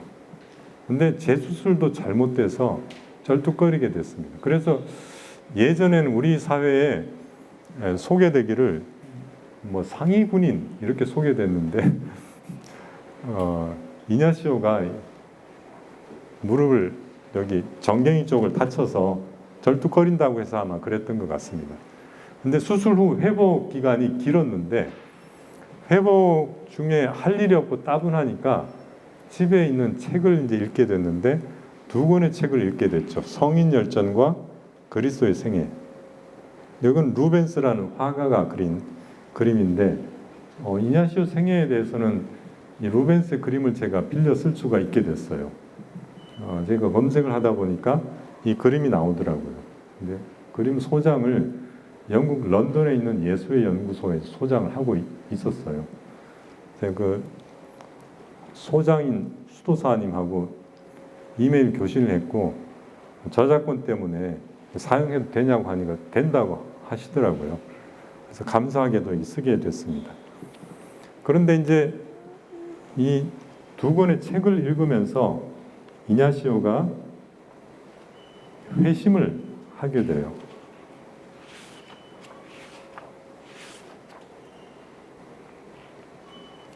이 책들을 찬찬히 읽던 이냐시오는 자신의 삶을 되돌아보기 시작했다. 이때가 나이가 30인데요. 30년간 달려온 생애를 성찰하게 되는 거죠. 그동안 좋은 일자리와 보수를 바라며 고생을 참아왔건만 과연 얻은 것이 무엇인가? 언젠가는 근사한 성체를 보유하게 되리라 기대하며 달려왔건만 지금 남아있는 것은 무엇인가? 지난 30년의 인생은 실패하고 만 것인가? 그가 얻은 것은 오직 한 가지였다. 그것은 명예였다. 그 밖에 다른 것은 없었다. 성인들의 이야기와 그리스도의 생애를 떠올려 보았다. 그때 갑자기 마음이 뜨거워지기 시작했다. 마음 깊은 곳에서 형언할 수 없는 설렘과 기쁨이 솟아나왔다. 창문으로 들어오는 가을빛과 계절의 변화가 예사롭지 않았다. 이 표현들은 제가 전기에서 갖고 온 겁니다. 자서전. 들에서 들려오는 가축들의 소리와 교회의 종소리가 새롭게 다가왔다. 나는 누구인가? 라는 질문을 거듭한 이냐시오는 개인과 가문의 헛된 체면을 벗어던졌다. 세상의 기사를 포기하고 그리스도를 따르는 군사가 되기로 결심했다. 귀부인을 모시는 기사의 삶을 버리고 성인들과 마찬가지로 그리스도를 모시는 군사의 삶을 살기로 다짐했다. 그러고 나니 그의 내면에 자유와 평화가 흘러넘쳤다. 그에게 일어난 변화는 가족들이 알아챌 정도였다. 가족들은 그의 변화에 의아함과 당혹감을 감추지 못했다. 그는 읽은 책을 다시 읽기 시작했다. 이번에는 중요한 내용들을 공책에 정리하면서 읽었다. 그리스도에 관한 것들은 빨간색으로 기록하고 성모 마리아에 관한 것은 파란색으로 정리했다. 중요한 대목에는 밑줄도 그었다. 그렇게 정리한 내용이 무려 300페이지에 달했다. 이때 정리한 내용들 가운데 일부가 나중에 그가 집필하는 영신소련에도 등장한다. 이렇게 책 2권 읽으면서 회심을 하게 돼요. 그러면서 예루살렘으로 참회의 순례를 떠나기로 결심을 하게 됩니다. 순례는 이제 1522년 3월 로욜라를 출발하는 것으로 시작해요. 로욜라가 여기 있죠. 여기서 바르셀로나로 갔다가 그 다음에 배를 타고 가에타 이탈리아에 어이구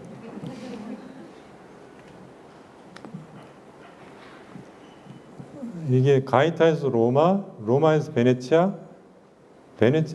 당시 순례를 예루살렘 순례는 베네치아만 허용이 돼 있었어요. 왜냐하면 아랍이 정복하고 있었기 때문에 아랍이 베네치아에게만 허용을 해줬습니다. 그래서 베네치아에서 예루살렘 갔다가 예루살렘에서 다시 베네치아, 베네치아에서 제노바, 제노바에서 바르셀로나, 알칼라 데 헤나르 살라멘카, 다시 바르셀로나, 프랑스 유학 갔다가 고향 로욜라로 돌아왔다가 다시 몽마르트르 서원한 동지들을 만나러 베네치아로 갔다가 베네치아에서 로마에서 생애를 이제 마무리하게 되거든요. 요게 이냐시오 성인 이냐시오의 인생 행로예요. 이게 순례자의 삶을 살았다는 인생 행로가 됩니다. 첫 출발에 기사 복장을 하고 자루에다가 기도서, 문방구, 공책, 아까 책 읽으면서 메모했다는 공책 그걸 넣고 노새에 싣고 노새를 타고 출발했죠. 네, 그 다음에 출발한 지 얼마 안 돼서 아란차수에 들러서 정결서원을 하게 됩니다. 정결서원은 가톨릭에서 매우 중시하는 3대 종신서원 중에 하나입니다. 청빈서원, 순명서원, 정결서원. 그 다음에 이괄라다에서 순례자 복장을 사요. 그래서 마대옷 하고 지팡이, 조롱박, 샌들 장만을 하죠. 그리고 몬세랏 수도원에 도착합니다. 이게 몬세랏 수도원이에요. 해발 720m, 바르셀로나 북서쪽에 있습니다. 여기는 뭐 다녀오신 분들이 이 중에도 꽤 있을 걸로 압니다. 여기에 수도원에 들어가서 베네딕트회 수도원이거든요. 수사에게 총고회를 하는데 총고회는 설명이 좀 필요한데 고회를 보통 사제에게 하는데 일반 고회고 총고회는 태어나서부터 그때까지 지은 죄를 다 글로 다 쓰면서 고회를 했다고 그래요. 눈물 흘리면서 앞에 참회도 했지만 여기서 다시 회개를 했다고 합니다. 그리고 성모 마리아상에서 앞에서 밤을 지새우는 이건 중세의 기사가 보통 하는 기사 서임 있기 전날 행하는 관행인데 그 관행을 성모 마리아상 앞에서 했어요. 이것을 이제 세상의 기사가 아니라 그리스도의 군사 기사 서임을 한 걸로 저는 이제 이해를 합니다. 그렇게 회개를 하고 그리고 이튿날 순례자 복장을 갈아입고 기사 복장은 다른 사람에게 주고 순례자 복장을 하고 출발하게 됩니다. 근데 원래는 바르셀로나를 바로 가려고 했는데 거리로 가지 않고 만레사에 11개월 채울 생각이 없었는데 거기 가서 그냥 흘러가는 대로 이렇게 살다 보니까 11개월을 체류하게 됐어요. 여기가 이냐시오를 오늘날의 이냐시오로 만든 그 성지라고 할 수 있죠. 제가 가족하고 같이 여행했다는 그곳인데요. 여기가. 네. 학교와 같은 곳이었습니다. 그래서 구호소나 수도원, 가정집 이런 데서 숙박을 하거나 한 데서 쪽잠을 자거나 매일 참회를 하고 독서를 하고 기도하고 특이한 거는 매일 동량을 했습니다. 제공된 음식을 먹기보다는 동량을 해서 먹고 살았습니다. 그러다 보니까 비범한 데가 느껴지고 사람들이 추종하기 시작했습니다. 만레사의 11개월 체류 기간 동안 제일 중요한 사건이 특별한 영적 체험인데요. 카르데네르 강의 영적 조명입니다. 루벤스가 그린 그림인데요. 요거도 좀 읽어드릴 필요가 있어서 그러던 어느 날 이냐시오는 매우 새롭고 특별한 영적 체험을 하게 됐다. 만레사에서 1.5km 정도 떨어진 작은 예배당에 기도하러 가던 참이었다. 도시를 가로지르는 카르데네르 강을 따라 걷다가 뭔가 느낌이 있어서 잠시 앉아서 강을 바라보았다. 그때 문득 이성의 눈이 열리기 시작했다. 식별이라고 번역할 수도 있는 분별의 눈이 열리면서 영적인 것뿐만 아니라 신앙과 이성에 관한 많은 것들이 순식간에 이해되었다. 모든 것이 새롭게 보이기 시작했다. 아니, 모든 것을 새로운 눈으로 바라보기 시작했다. 모든 것을 하느님 안에서 바라보게 되었다. 이냐시오는 자신이 새로운 지성을 지닌 새로운 사람이 되었다는 느낌을 갖게 되었다. 이것이 이른바 카르데네르 강의 영적 조명 사건이다. 이 카르데네르 강의 체험은 아마도 성령 체험과 같은 것이 아닐까 싶다. 그것도 좁은 의미의 체험이 아니라 넓은 의미의 성령 체험 말이다. 이 체험을 통해 그는 종전과는 다른 영혼으로 사물을 파악하는 곧 새로운 지성을 지닌 새로운 사람이 되었다. 이 체험으로 사물과 사물을 바라보는 그의 방식이 새로워졌다. 그래서 이 체험을 잘 정리한 책이 영신수련이라는 책이에요. 이 책인데요. 안 두껍죠? 이 책이 매우 유명한 책이에요. 이 영신수련이라는 책은 교황 피오 1세는 영혼들을 구원과 완덕의 길로 안내하기에 제일 지혜롭고 보편적인 법전이다 라고 할 정도고 지금까지 4,500판을 거듭했습니다. 20개 언어로 번역이 되었고 수백만 명이 이 내용으로 영성 수련을 받았습니다. 그래서 이 카르데네르 강의 영적 체험 이것을 기점으로 이냐시오는 이제 그리스도를 본받기로 하죠. 그리고 예루살렘 순례를 이어가게 됩니다. 그래서 바르셀로나, 베네치아를 거쳐서 아까 말씀드린 대로 지도의 그 방향을 따라서 갔죠.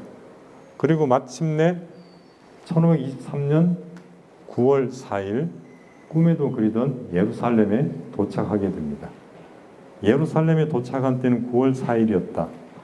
7월 14일에 베네치아를 떠났으니 50일 이상 걸려서 도착했다. 꿈에 그리던 예루살렘에 당도했다. 로욜라 시절부터 마음속에 간직해온 예루살렘이었다. 설레는 마음을 안고 예수의 흔적을 돌아보기 시작했다. 십자가의 길을 한 바퀴 돌고 감람산과 벳바게, 베다니, 베들레헴, 여호사밧 골짜기, 실로암 연못 등을 찬찬히 둘러보았다. 예수 그리스도의 시신이 묻혔던 거룩한 무덤에서는 밤을 지새우기도 했다. 예리코와 요르단강 방문은 튀르크 군인의 안내를 받아야 했다. 살과 뼈를 가진 역사적 그리스도께서 활동하신 무대들을 자신의 영혼 깊숙한 곳에 고이 간직했다. 얼마나 실감 났겠어요. 그렇게 그리고 그리던 예루살렘, 예수가 살아서 이렇게 활동했던 흔적들을 돌아보는. 그리고 예루살렘에 머물면서 거기서 영혼들을 도우려고 했어요. 그런데 그곳을 관리하던 프란체스코 수도회 관구장이 그거 안 된다고 했습니다. 이유는 여기는 적진이기 때문에 목숨이 위태롭다는 거예요. 근데 이냐시오는 기도하고 꿈을 품고 예루살렘에 왔는데 이게 상위 단체가 안 된다고 하니 그래서 길을 돌릴 수밖에 없게 됐습니다. 그래서 이제 다시 돌아오게 되는데 베네치아에 돌아와서 그럼 내가 갈 길이 뭔가 고민을 하게 돼요. 그래서 이제 공부를 하기로 결심을 하죠. 공부를 하는 목적은 영혼들을 돕는데 그렇게 설정을 했습니다. 그래서 바르셀로나, 알칼라 데 에나레스, 살라만카 이런 데 공부를 했는데 공부를 하면서 따르는 무리들이 생겨나고 그러니까 그 당시 종교 당국에서 이상하게 생각합니다. 그래서 이단성 조사를 받게 돼요. 결과는 다 혐의 없음으로 나왔는데 근데 중요한 거는 너가 이런 얘기를 전할 자격이 없다는 거였어요. 이를테면 자기가 체험한 것을 사람들에게 전할 자격이 없다는 거야. 요즘 말로 하면은 너 목사나 신부가 아니기 때문에 그만하면 안 돼. 이런 얘기예요. 그래서 할 수 없이 파리로 가기로 했습니다. 파리는 그 당시에 훨씬 자유로웠거든요. 그래서 파리로 유학을 떠난 1528년은 이냐시오가 나이가 37살이 되던 해입니다. 그러니까 공부를 매우 늦게 시작했죠. 파리 유학을. 그래서 1533년 문학사 학위를 취득하면서 이제는 대학 강단에서 철학을 가르칠 수 있는 자격을 취득하게 돼요. 그리고 아까 말씀드린 대로 1534년에 몽마르트르 서원 동지들을 모아서 청빈, 전결, 예루살렘 순례 이런 내용을 서원을 하게 됩니다. 1차는 7명이 서원했고 이듬해 2차에는 3명이 추가돼서 동지가 10명이 됩니다. 10명이 예수회를 출범시키는 동지가 되죠. 그러다가 유학의 마지막 때에 건강이 너무 악화돼서 백방으로 수소문 해봤지만 치료할 길이 없어서 민간 요법으로 고향에 가면은 이게 향수병 같은 건데 고향에 가서 좀 달래면 나을 수 있을 거다 그래서 고향에 갔어요. 그래서 스페인으로 돌아왔고 다시 고향을 떠나서 동지들과 약속한 대로 베네치아에 집결합니다. 그리고 이탈리아에 있으면서 1539년에 예수회라는 수도회를 창립하기로 결정을 합니다. 이제 교황이 1540년에 승인을 해주게 되죠. 그리고 예루살렘 순례를 하기로 했는데 베네치아마저 당시 오스만 튀르크하고 사이가 좋지 않아서 순례의 길이 막혀버렸습니다. 그래서 예루살렘이 중요한 게 아니라 어디든 예루살렘이 될 수 있다. 그래서 로마도 예루살렘이다. 그런 생각으로 예루살렘 대신에 로마를 예루살렘으로 여기고 체류를 하게 되죠. 마지막 사망할 때까지 로마에 머물게 됩니다. 그리고 1540년에서 56년에 이제 사망하게 되는데요. 이 기간 동안 아까 말씀드린 대로 10여 명의 동지에서 출발한 예수회가 16년간인가요? 사이에 1,000명 정도로 불어나게 됩니다. 그리고 이 동지들과 제자들이 전 세계를 돌아다니면서 선교를 벌이게 되는데 우리가 알고 있는 분들도 있겠지만 인도를 거쳐서 일본에까지 다녀간 분이 있어요. 프란시스코 하비에르 예수의 수도사입니다. 일본 선교를 하게 되죠. 그리고 이탈리아, 스페인, 독일 이런 데 교육기관을 설립하고 영성 수련을 실시합니다. 이제 초대 총장으로 선출돼서 예수회를 관리하고 지도하는 일을 벌이는데 그중에 지금까지 남아있는 편지가 한 7,000통 된다고 해요. 전 세계에 흩어져 있던 수도사들에게 편지를 통해서 이 교신을 했다고 합니다. 7,000통. 그러니까 어떤 해는 한 해에 1,000통을 썼다고 하고 어떤 날은 하루에 250통을 썼다고 해요. 그러니까 이 당시는 우편 수발 이게 발달되지 않은 상태에서 거의 혁명적인 통신 방법이었다고 생각이 됩니다. 그리고 예수의 헌장 이걸 1552년에 완성을 하고 1556년에 본인이 사망하고 1558년에 죽고 난 다음에 총회를 열어서 승인을 하게 됩니다. 그래서 로요라 혹은 이냐시오 뭐 두 가지로 다 이름을 부르는데 이냐시오는 그 자서전을 보면 일생일대에 세 가지 목표가 있었다고 그래요. 하나는 영신수련이라는 작품 쓰는 거고, 또 하나가 예수회 헌장 완성하는 것, 또 하나가 예수회라는 수도회를 결성하는 것. 이 세 가지를 다 이룬 셈이죠. 네, 그래서 이 부분 읽고 아마 대강 마무리가 될 것 같아요. 57분이네. 이냐시오는 로욜라의 병상에서 회심을 하고 난 뒤 긴 인생 순례를 떠났다.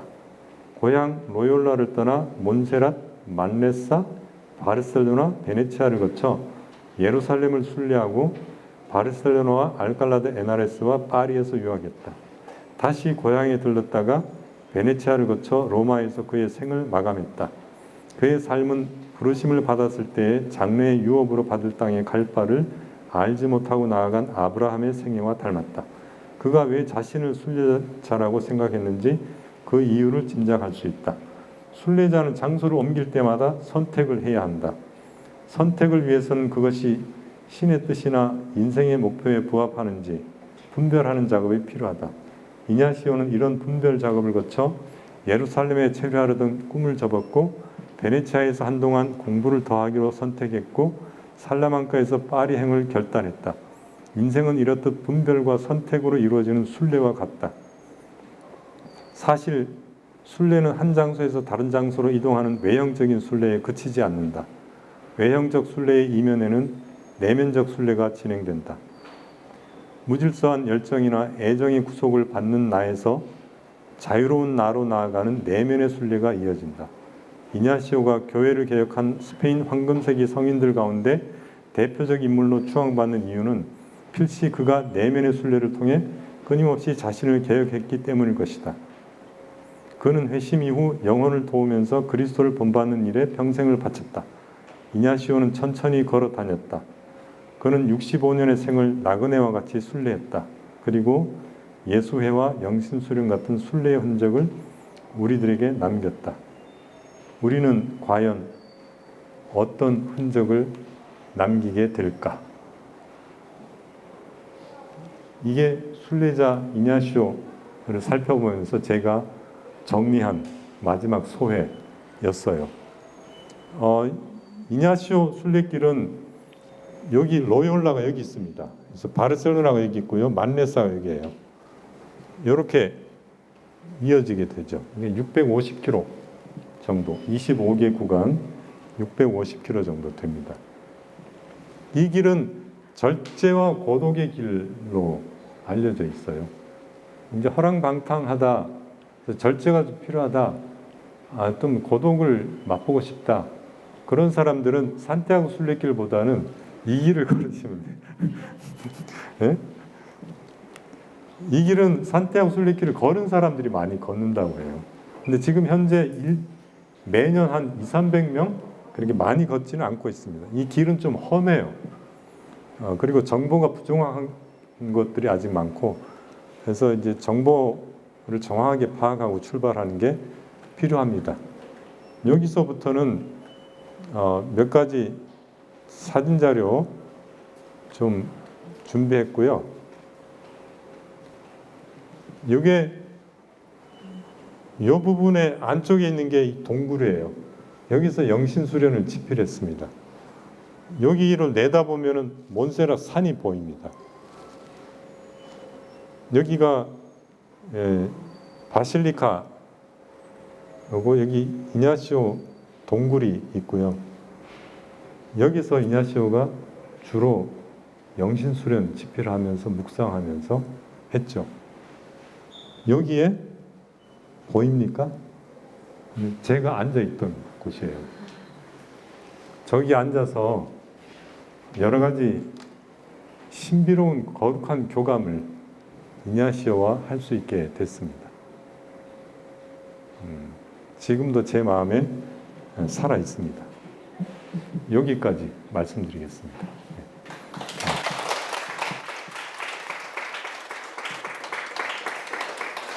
시간이 됐는데요. 질문 받을게요. 질문이 있으실 것 같아요. 좀 질문 몇 개 받아도 되죠? 네.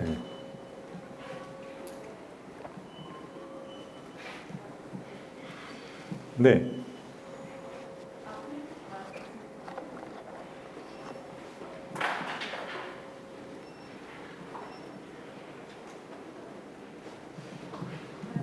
네네.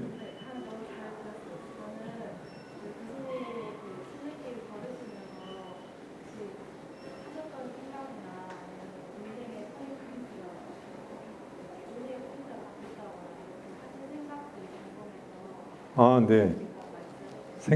생각이 여기 지금 생각을 많이 보여줬다고 생각했는데 그게 아니었군요. 맺은 말을 안 해서 그런가 보네요. 네. 우리가 언제 한 그루의 나무 그늘에도 감사하고 목을 축일 한 모금의 물에도 고마움을 느끼겠는가? 우리가 언제 알지도 못하고 다시 만날 일도 없는 사람들과 부에노스 디아스, 부엔 까미노란 인사말을 건네며 행복해 하겠는가? 이 모든 것들이 순례길에서는 자연스럽다. 우리 일상에서는 좀처럼 접하기 어려운 일들이 순례길에서는 예산일이 된다. 단 하루를 걷더라도 순례길을 직접 걸어보는 게 좋다. 산띠하고는 길을 걷는 도중에 있다. 그래서 제가 생각했던 거는 저의 인생이 순례자의 인생이다. 그런 생각을 정리를 했습니다. 나그네와 같은 인생. 그래서 이냐시오의 그것에 가까이 가리라고 생각하지 않지만 아까 서두에 관장님도 얘기하셨고 우리의 생이 순례 그리고 우리 걷는 곳이 길인데 순례자의 마음으로 살아야 되겠다. 그런 정리를 했어요. 그래서 그것이 이 책 군데군데 아마 혹시 찬찬히 읽어보시면 느끼실 수 있을 거라고 봅니다. 네, 또 다른 질문 있습니까? 제가 횡포를 부려서 질문할 수 없도록 시간을 많이 쓴 것 같아요. 네. 그럼 여기까지 하겠습니다. 마치겠습니다.